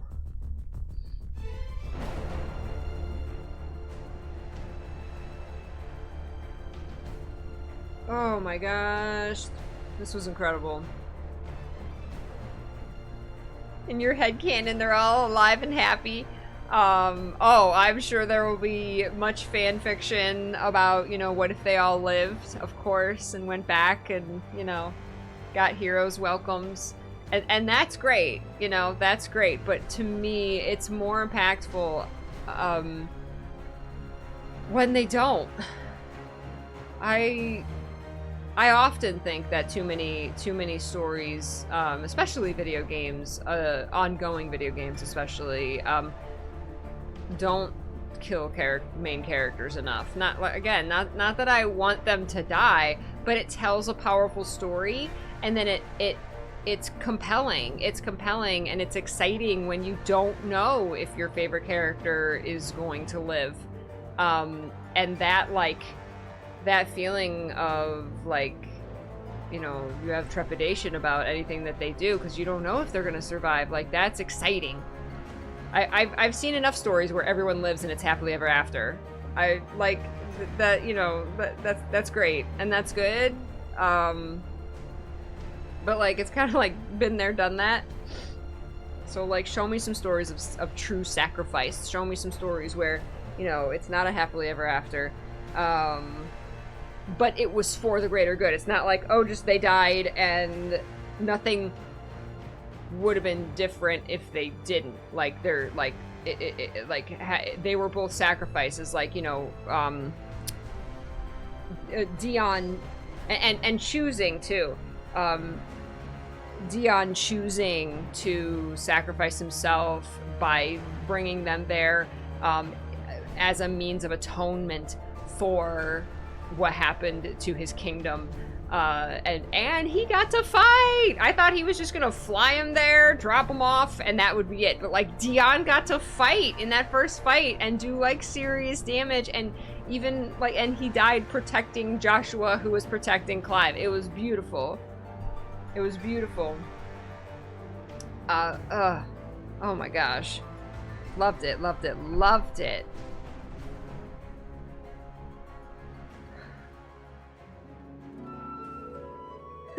Right, there should be a consequence when you literally fight God, right? Yeah, like, oh, and then they got to do Try Disaster. That was so good. Holy heck, that was so good. Oh, it was. All of them were beautiful sacrifices. Joshua was the one that was most like it was taken from him. It wasn't really his choice. It was his choice to go, of course, in the first place. But like he got, but it was his choice when he took Ultima and trapped that one Ultima in him. It was his choice to do that, and that was in protecting Clive. So then when it got ripped out of him and that was it, man, he had a long death scene. I was like, like I didn't know if he was gonna live, and I was literally like clawing my own legs. I was like, because I didn't know, like, is he gonna live or? And I don't like the trope where they do this big long death scene and have them say their last words and everybody's all sad and they expect you to get sad and then they end up living. Like, that actually makes me kind of angry. I hate that trope. So, like, the whole time, it was a beautiful scene, so either way, I was like, okay. But the fact that he actually died then, like, story-wise, storytelling-wise, I was like, yes! I was like, yes! Oh my god, they actually killed him! Like, and then to have, like, a really proper, beautiful, like, scene of Clive's anguish, and then for him to use that anguish, as he told Ultima, he was, you know, you use that suffering, you use that sadness and that anger, and those emotions for your friends and your fellow people, you use that to give you strength. So he used that emotion, that sadness for Joshua's death as his strength to defeat Ultima. And then afterwards, for him to have another scene of, like, mourning him was really beautiful. Was really beautiful. Because just, like, you know, it's not like you grieve for him once and then you're done. Like, no, he came back. He saw his body and then he kind of had a, you know, he grieved all over again. That was beautiful. That was beautiful. And the, yeah, all the voice acting was just absolutely incredible. Oh my gosh.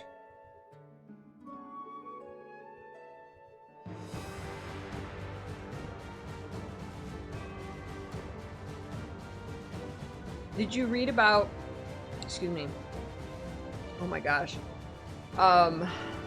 did you read about how playing Clive helped Ben Starr process the real-life loss of his father that happened during production? He was able to channel his grief into the loss that Clive went through. I did hear that. Oh my god.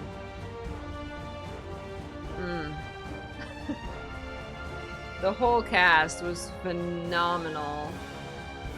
Yes. Thank you, Willow. Oh my gosh. It's so hot in here. People upset that the LGBT character died. That it was warranted. He didn't just, like, have a rock fall on him and he died, or died in a normal battle. Like, He was instrumental to the entire thing. You could say that they wouldn't have succeeded if it wasn't for him. No, his was as noble and fitting and beautiful a self-sacrifice as Clive and Joshua. It was beautiful.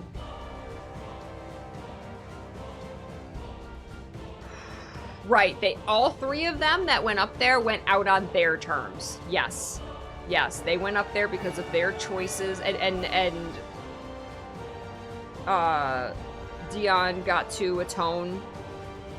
He got to atone for destroying his people, but you know, because, and even that you could, because that wasn't his choice either. Ultima forced him to do that, so really he didn't have to atone for that. It wasn't really, he did it, but it wasn't his fault.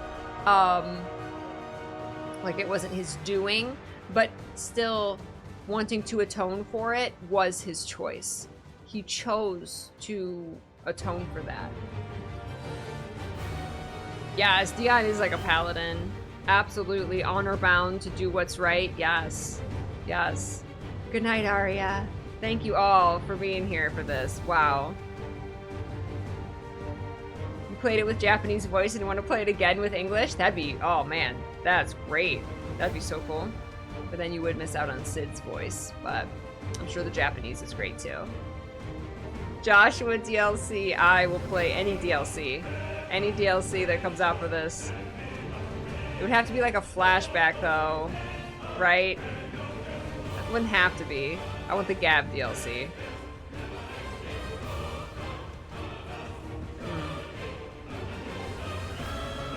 Ooh, I didn't think about that, Pratik.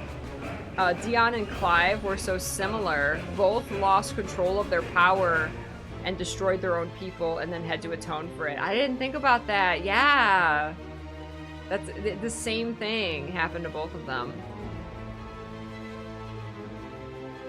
Oh, yeah. There wasn't really any, like, Yote, like... Joshua said goodbye to her before they left, but, like, their relationship was always kind of understated, and I kind of got the impression that it was more, like, private. Like, Yote obviously, like, they obviously cared for each other. Yote especially, like, deeply cared for Joshua. But I didn't, they still could have had something, but I always felt like that was a little more, like, they didn't want that to be in the limelight, because the two of them were, I don't know.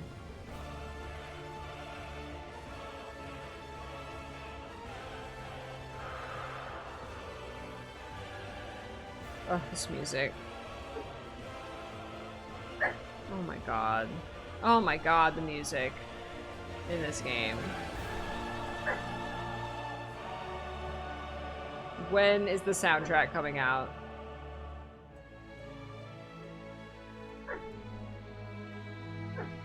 Aww.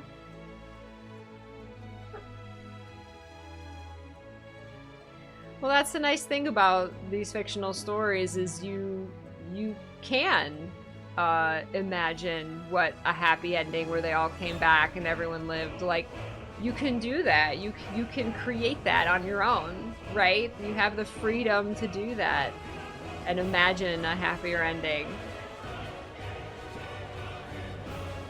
I know! It's Torgal howling. I got a little... I had cried all my tears until Torgal howled. Oh, it's the, oh! The soundtrack is already out.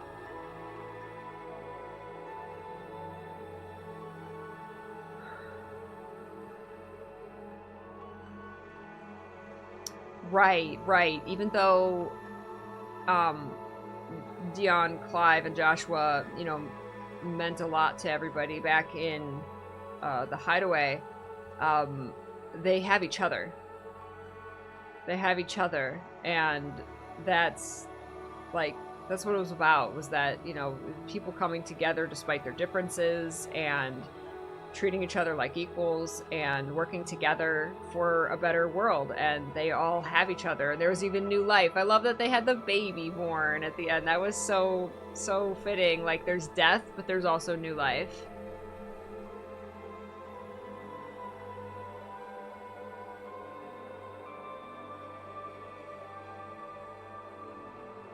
Ugh.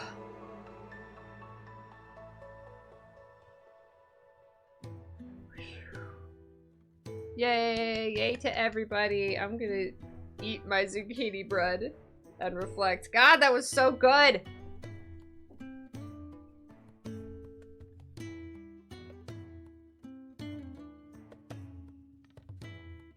Is this Sid's theme?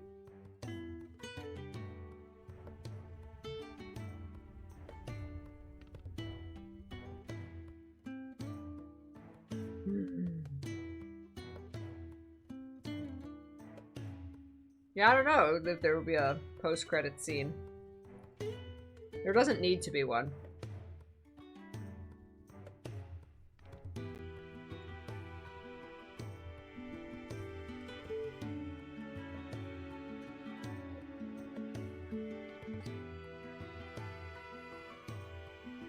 Oh, I think you got a minute, Uranine. There's still a lot of credits. I beated it, Spec! I beated it. I cried so much. I'm exhausted.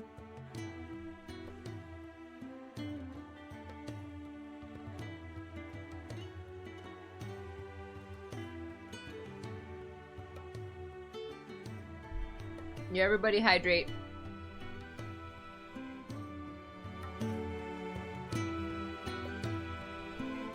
Oh my god, they all need awards. They were all so good.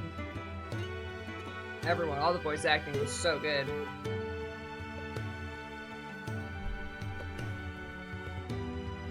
So who's everybody's favorite character?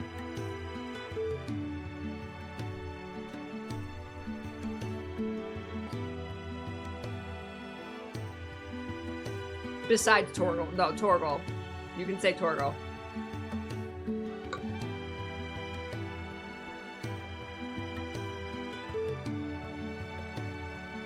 Torgal, Clive and Sid, Dion, Clive.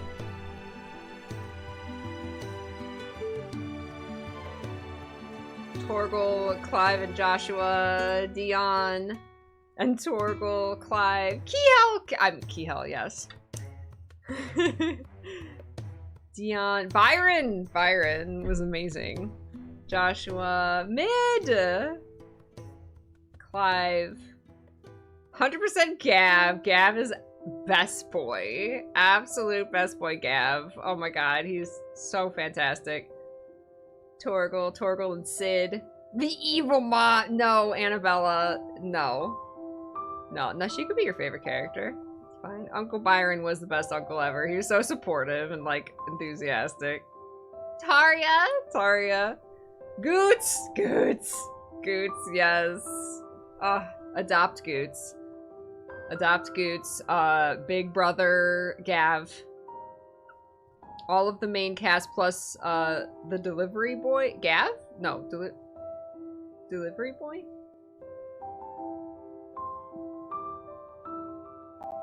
Dion joins the ranks of characters you ship with everyone. Yes.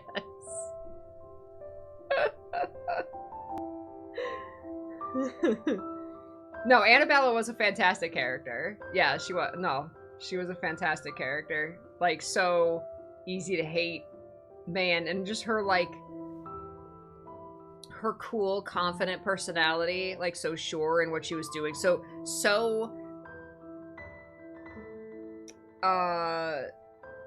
like, what's the word?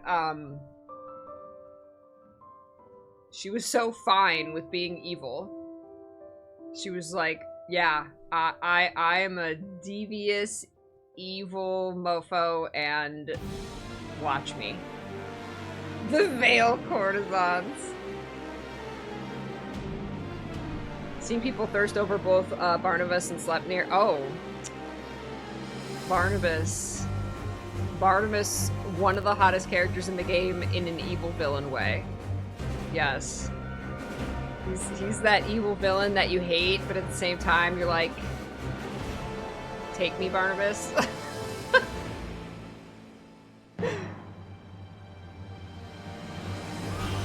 Annabella birthed 2 dominants of fire. Gotta give her credit for that. True. Oh my gosh, all this music. So good. I hated Annabella, Hugo, and Barnabas, and Ultima. Oh, that's who you were supposed to hate. So, yes. This is the best theme of the game.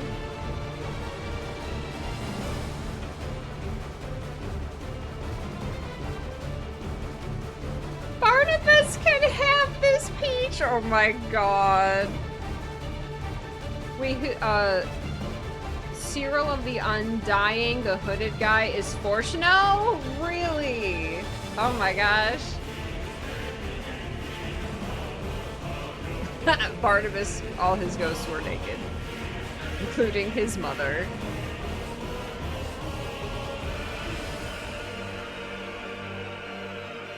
Yes, the Duke of Oriflamme was Urianger. I was like halfway through the side quest when I realized that. Oh my gosh. Red Huntress! Welcome! We beat Final Fantasy XVI! I'm so happy. It was so good. All of the final scenes, like I don't feel like anything was too fast. Like, oh, Joshua died, Clive shed a tear and then he turned around. Like, no, like he grieved for a while, multiple times over Joshua, as he should, right? All the goodbye, oh my god, the goodbyes. The goodbyes. Ugh.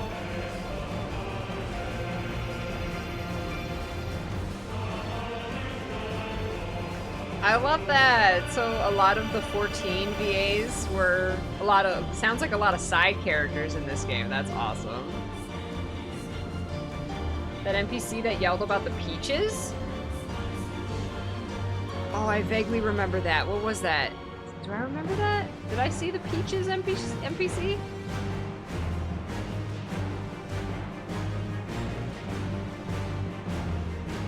Ah, can I say how refreshing it was to have a female love interest that wasn't some sort of white mage? Very true. Very true.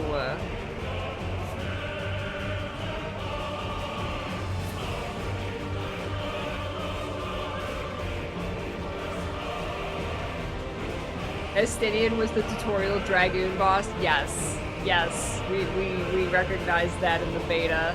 You could definitely, I was like, that is so Estinian.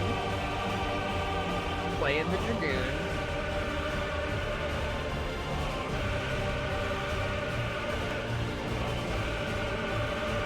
Oh, that's funny, Diana. Oh, Tifa! Yeah. I mean, Aerith is the healer, so it's kind of... Seven has like 2 leading ladies, so... But yeah, and then one of them is the stereotypical healer, but then the other one kicks ass.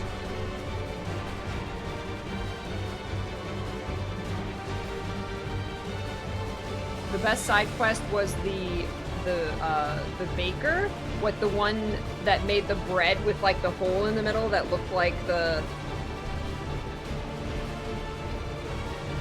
Yeah, that was definitely a whatever side quest, but it did come back later because that bread was in the hideaway. You could talk to people who were eating it and like they commented on it, so that was neat.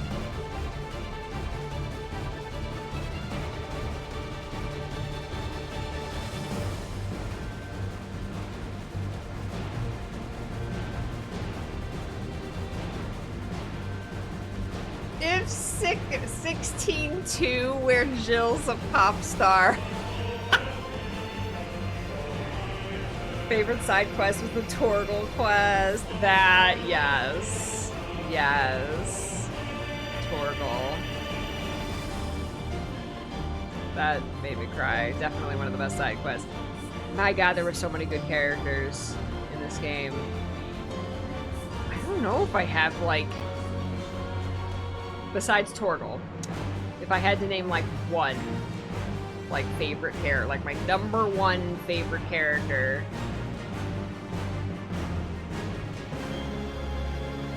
Oh no.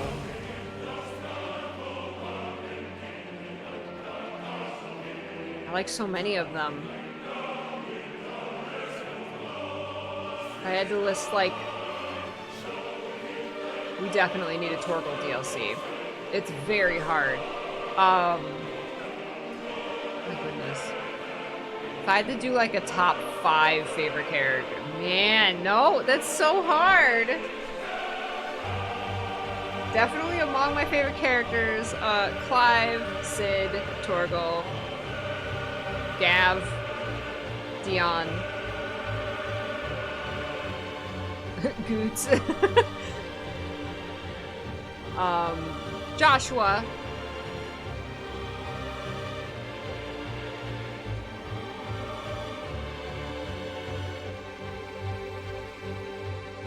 the further we got to the end, the more Joshua, like, his personality really came out, which was, like, really awesome. And of course, like, they showed a lot more of, like, him and Clive together. There was side quests. Karen was amazing. Yes, Karen is absolute best NPC. Best NPCs, Gav, Goots, and Karen, I think, were the best NPCs. But I love that there was, like, even, like, long side quests with, like, the blacksmith and best NPC, Asta, who's thirsting for everyone. Isabel was amazing.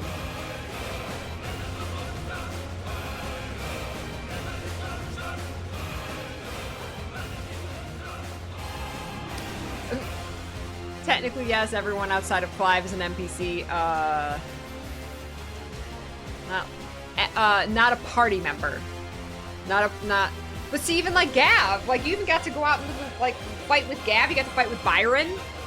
There was a lot of characters who I would consider like NPCs, even if they're like significant major NPCs, like Byron and Gav. But like you got to fight with them, right? They were in your party at one point, which was amazing.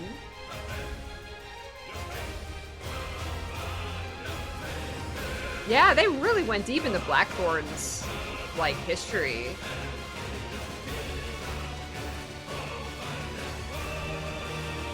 Oh, you do play as Joshua when he was younger. Yeah, that's true.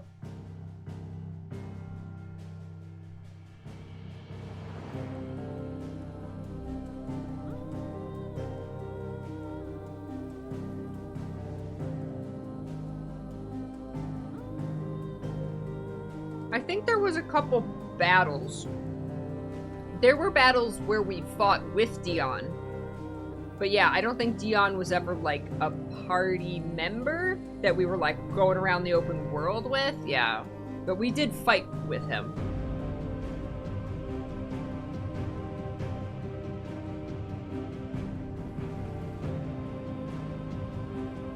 Loyal Torgal. Always there. He's an old puppy. He's like 18 or something. But he's a frost wolf, so that who knows how long they live. Goots was fantastic. I love Goots so much. I made him so lovable. And Karen, like, the like final quest with Goots, he talks about how Karen like rescued him, how his family, because he was, you know, however you want to say it, like, so someone said Goots was great representation of someone like on the autism spectrum. But like, there was a quest where he talked about how when his family would basically treat him as just like, would treat him like garbage, would just, you know, work him to the bone and put him down and, you know, never give him, like, just, you know, treat him absolutely horrible. And he said Karen showed up, saw his, Karen was like the first person to ever see the potential in him. And he said she showed up, offered his family a bunch of money for him, said he was worth twice that, and bought him and basically adopted him. And he's just like, she's never put me down. She tells me I'm capable, like, just treats him well and tells him his potential. And that was a beautiful story too. Oh my gosh, he was like a mother to him, someone who truly cared for him. Oh.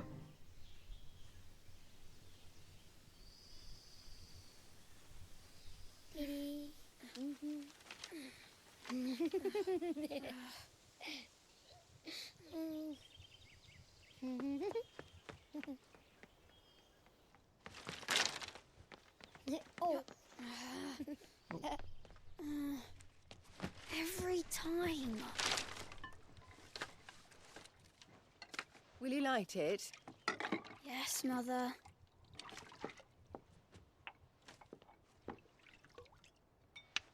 We're making fire! They don't got the crystals anymore. Gotta do everything. Come on. If only I had the flames of an icon. Icon? Have you been reading that silly story again? Magic belongs in fairy tales, and fairy tales don't boil kettles. You see? Well done. Now, be a good lad, and play with your brother until supper. Come on, hurry! Hurry! All right.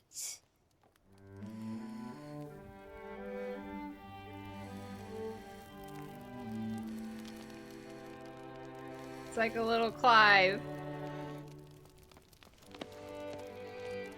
It's like a little Clive and Joshua and Torgal. Right, let's play the Saint in the Secretary. No, I don't want to be Madu. What do you want to play then? War of the Icons. Again? Final Right. Fantasy by Come on, Joshua. let's be free. Right, I'm the older brother. Because the Hermit says so.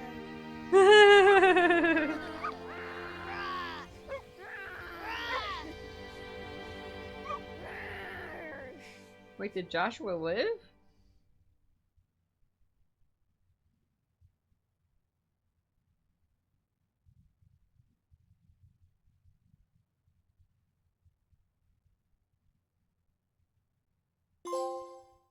Falling star.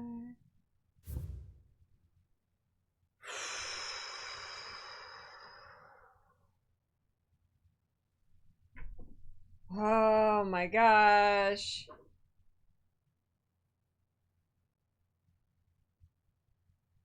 That was a wonderful post-credit scene. Well, that's definitely like decades later. At least. Well, actually, when she said that icons and magic is just the stuff of fairy tales, that's like, that could be hundreds of years later. Plus, everything's all green and blooming and beautiful, so like the blight is nowhere to be seen. Yeah, no, that's like centuries later. That's so far later that like nobody is alive who actually like saw all of this magic stuff happen. Because otherwise it wouldn't be the thing of fairy tales, like, you know, people would hear about it. So yeah, it's way, way, way, way in the future. Yeah, here comes the theory crafting. Wow, we did it. Oh my gosh. But to have it written by Joshua Rossfield, there's a lot of things you could say.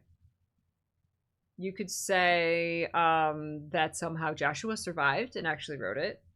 You could say that Clive survived and just put Joshua's name on it in tribute to him, which goes along with the Harpocrates side quest where he gives him the quill, which we display in Clive's chambers, where Harpocrates told Clive to write down the story of his journey, to write down what happened. So that could play back to that, saying that he did actually live and wrote it. I mean, you could really say anything, but you could say that, like, see, like, if Jill wrote it, why would she put Joshua's name on it? That doesn't really make sense. Maybe Jill had a baby and named him Joshua, and then the baby baby Joshua wrote it. Why would she name the baby Joshua? That doesn't make sense either. I was thinking Yote. Yote, because Yote, again, was very close to Joshua, and she could have wrote it and put Joshua's name on it in tribute.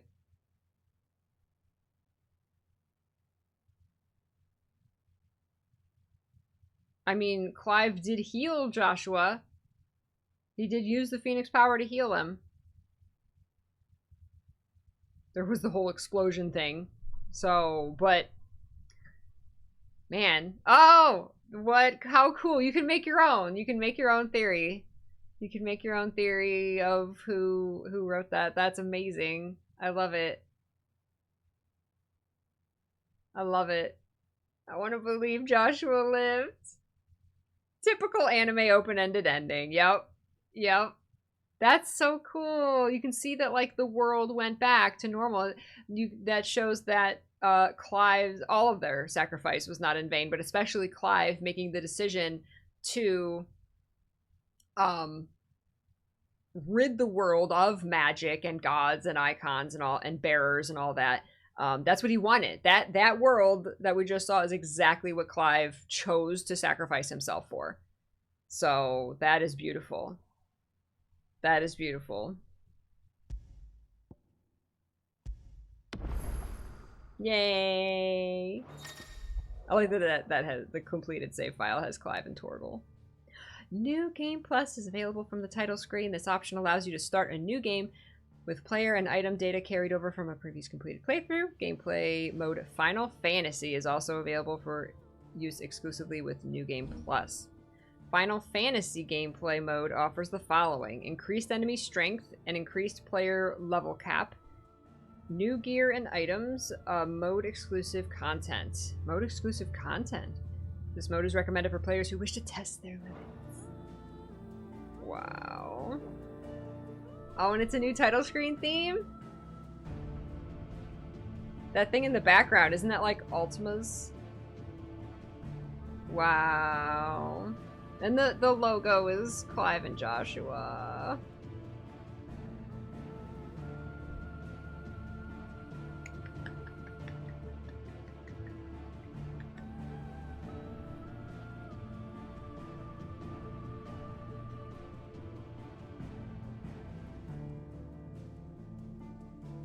Final Fantasy. Final Fantasy. Mode playthrough.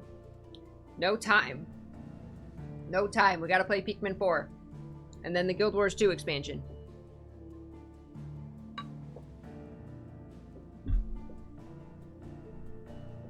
Oh, Cybermonk. We don't know, not Gav's kid, but the baby that was born. They could have named the baby Joshua. Because she didn't answer, right? Because didn't they ask her what the name was? Did she answer? I don't think she did. It could have been the baby. They could have named the baby Joshua.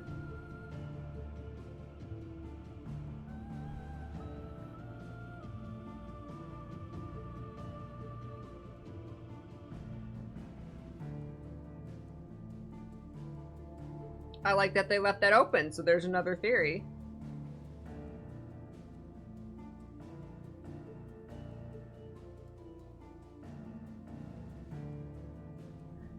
Yeah, definitely more likely to name the kid Clive, though, than Joshua.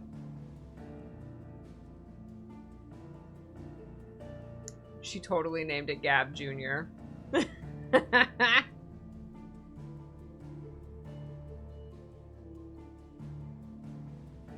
Yeah, we'll be playing Pikmin 4. We should be able to finish Pikmin 4 before Secrets of the Obscure is out. Secrets of the Obscure is the 22nd. The baby Clive.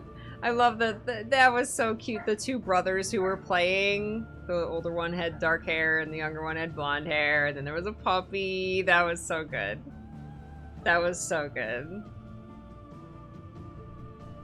If you want, you could say that that was like them resurrected, right? That was them reborn, if you want. But they left that completely open. That was so cool.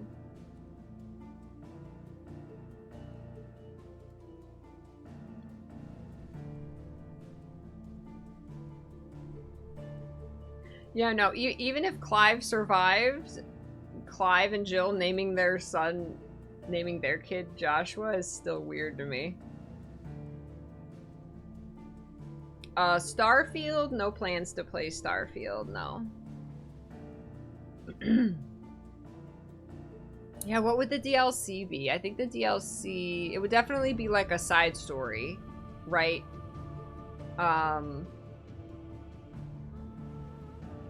Man, I would play DLC for any of these characters. I could see like Clive's, Joshua's adventures with Yote. Sid's origins before we met him, his establishment of the original hideaway. I could see Jill's time with the... How would you make it?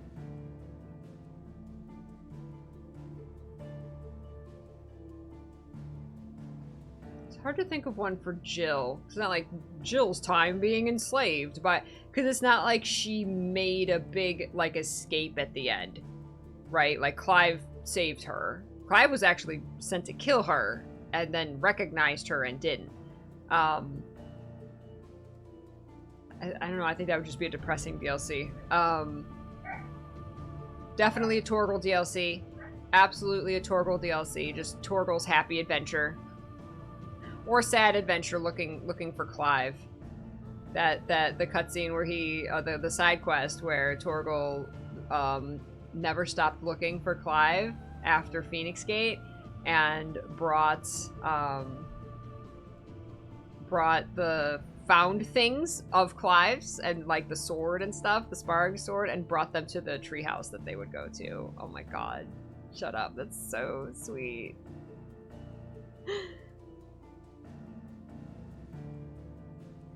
The Japanese version made the Iron Blood even worse because the victims were assaulted before they were killed. Yeah, they implied that kind of... You could have inferred that from the text. They didn't say it explicitly, but they inferred that that could have been the case. You know, they did awful things, you know.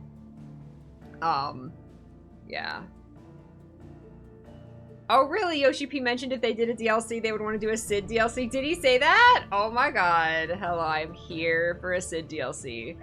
Yes. Sid or Joshua, I think, make the most sense for a DLC. Because there's all kinds of stuff that happened with Joshua when he was traveling with Yote and before we discovered he was Joshua. Tons of stuff that happened there. And then just, yeah, Sid's origins. Like I said, Sid establishing the hideaway, collecting all of the people who are going to be there, Otto and Goots and Karen and Tarja, you know, like meeting all of them and rallying them together to create the hideaway. That'd be a fantastic DLC.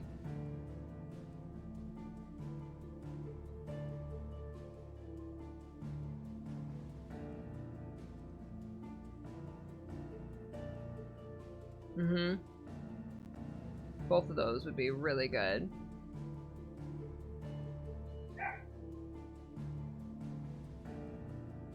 Yeah, it would be fun now to go and read the interviews and articles, and now that I'm invested, like, because all of that kind of stuff that comes out before the game launches, a game like this with brand new characters, like, I watched some of the trailers for this game, but, like, it didn't, like, I was like, oh, that's cool, but, like, it didn't mean much because I don't know the characters, right? I didn't know the characters. They were all new.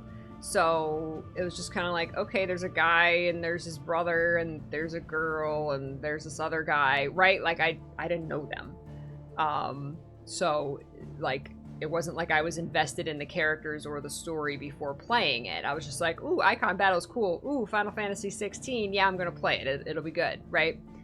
But now I can go back and read interviews and watch, you know, behind the scenes stuff and actually have a connection to the material, to the characters, to the world that they're creating. So that's much more exciting to me to go back afterwards and read about it, because then I can actually know what they're talking about or what they're referring to as well. You know, oh, we did this scene and I did this, and I was like, yes, you were amazing in that scene, right?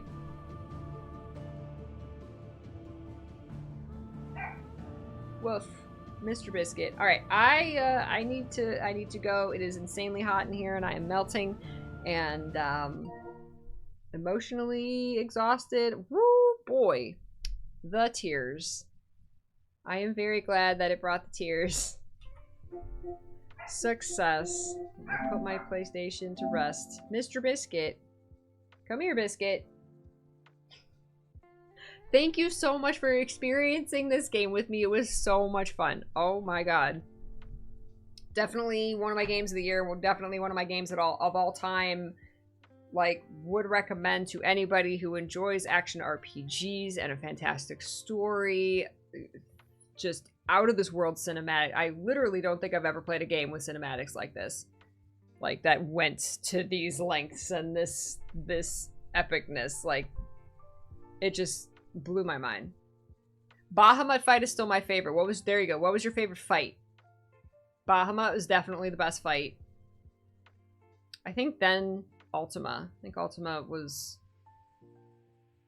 number 2. And then Kupka, the Titan fight. Just was the scale of the Titan fight. Oh my god. The Odin fight was visually spectacular, but surprisingly short to me. It definitely didn't go as hard, especially coming from Titan to Bahamut. Odin kind of seemed lackluster, but as we kind of said after we played it, and I was saying this, and someone was like, well, a lot of it was Clive like talking to him and telling him he's wrong, and your faith is misplaced and all of this stuff. So a lot of the Odin fight was also very split into 2 sections, because we fought him early and failed, and then we fought him again and won after learning his motivations, and then we were able to use that logic against him. So, yeah, the Odin fight wasn't like one giant singular fight like the others, but it was still... So that's why it seemed a little less epic to me, I think. But it was still, like, it made sense to be that way. We did that with Kupka as well. Oh, yeah, because we had... Yeah, that's true, because we had the fight in the throne room, and then it like, fell, and we were kind of like... He was, like half in his icon form, and then we had like the fight down below, and then chopped off his hands, and yeah. So Kupka might have been like the longest fight. I wonder, like the main fight. I wonder if Kupka or Bahamut was longer, because they were both super long and super epic.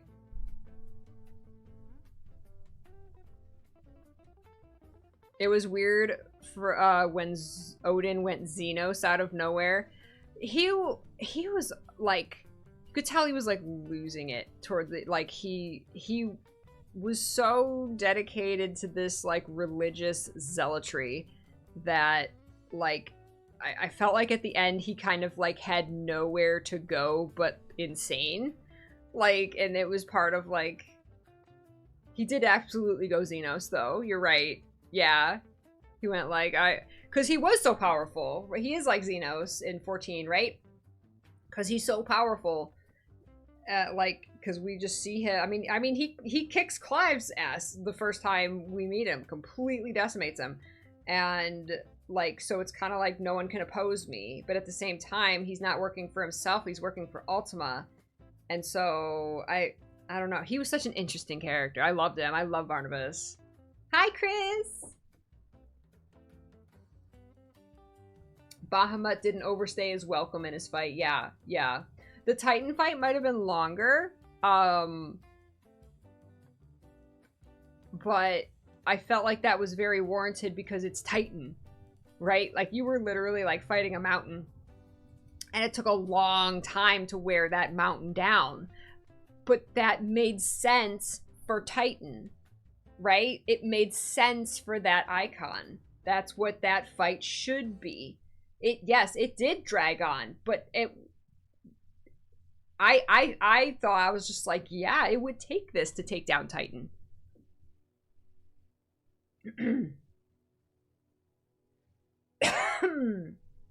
The falling scene did go on for a long time, yeah. Yeah, he was lonely too, Bash. Yes. He was so lonely, he had to create a right-hand man out of himself. Right. Xenos is kind of the same way. It's lonely at the top. Xenos was in a selfish way. Barnabas was in a religious zealotry way. Yeah.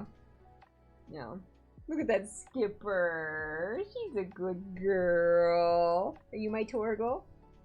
I would let you up on my lap, Skipper, but it is so hot in here. It's so hot in here.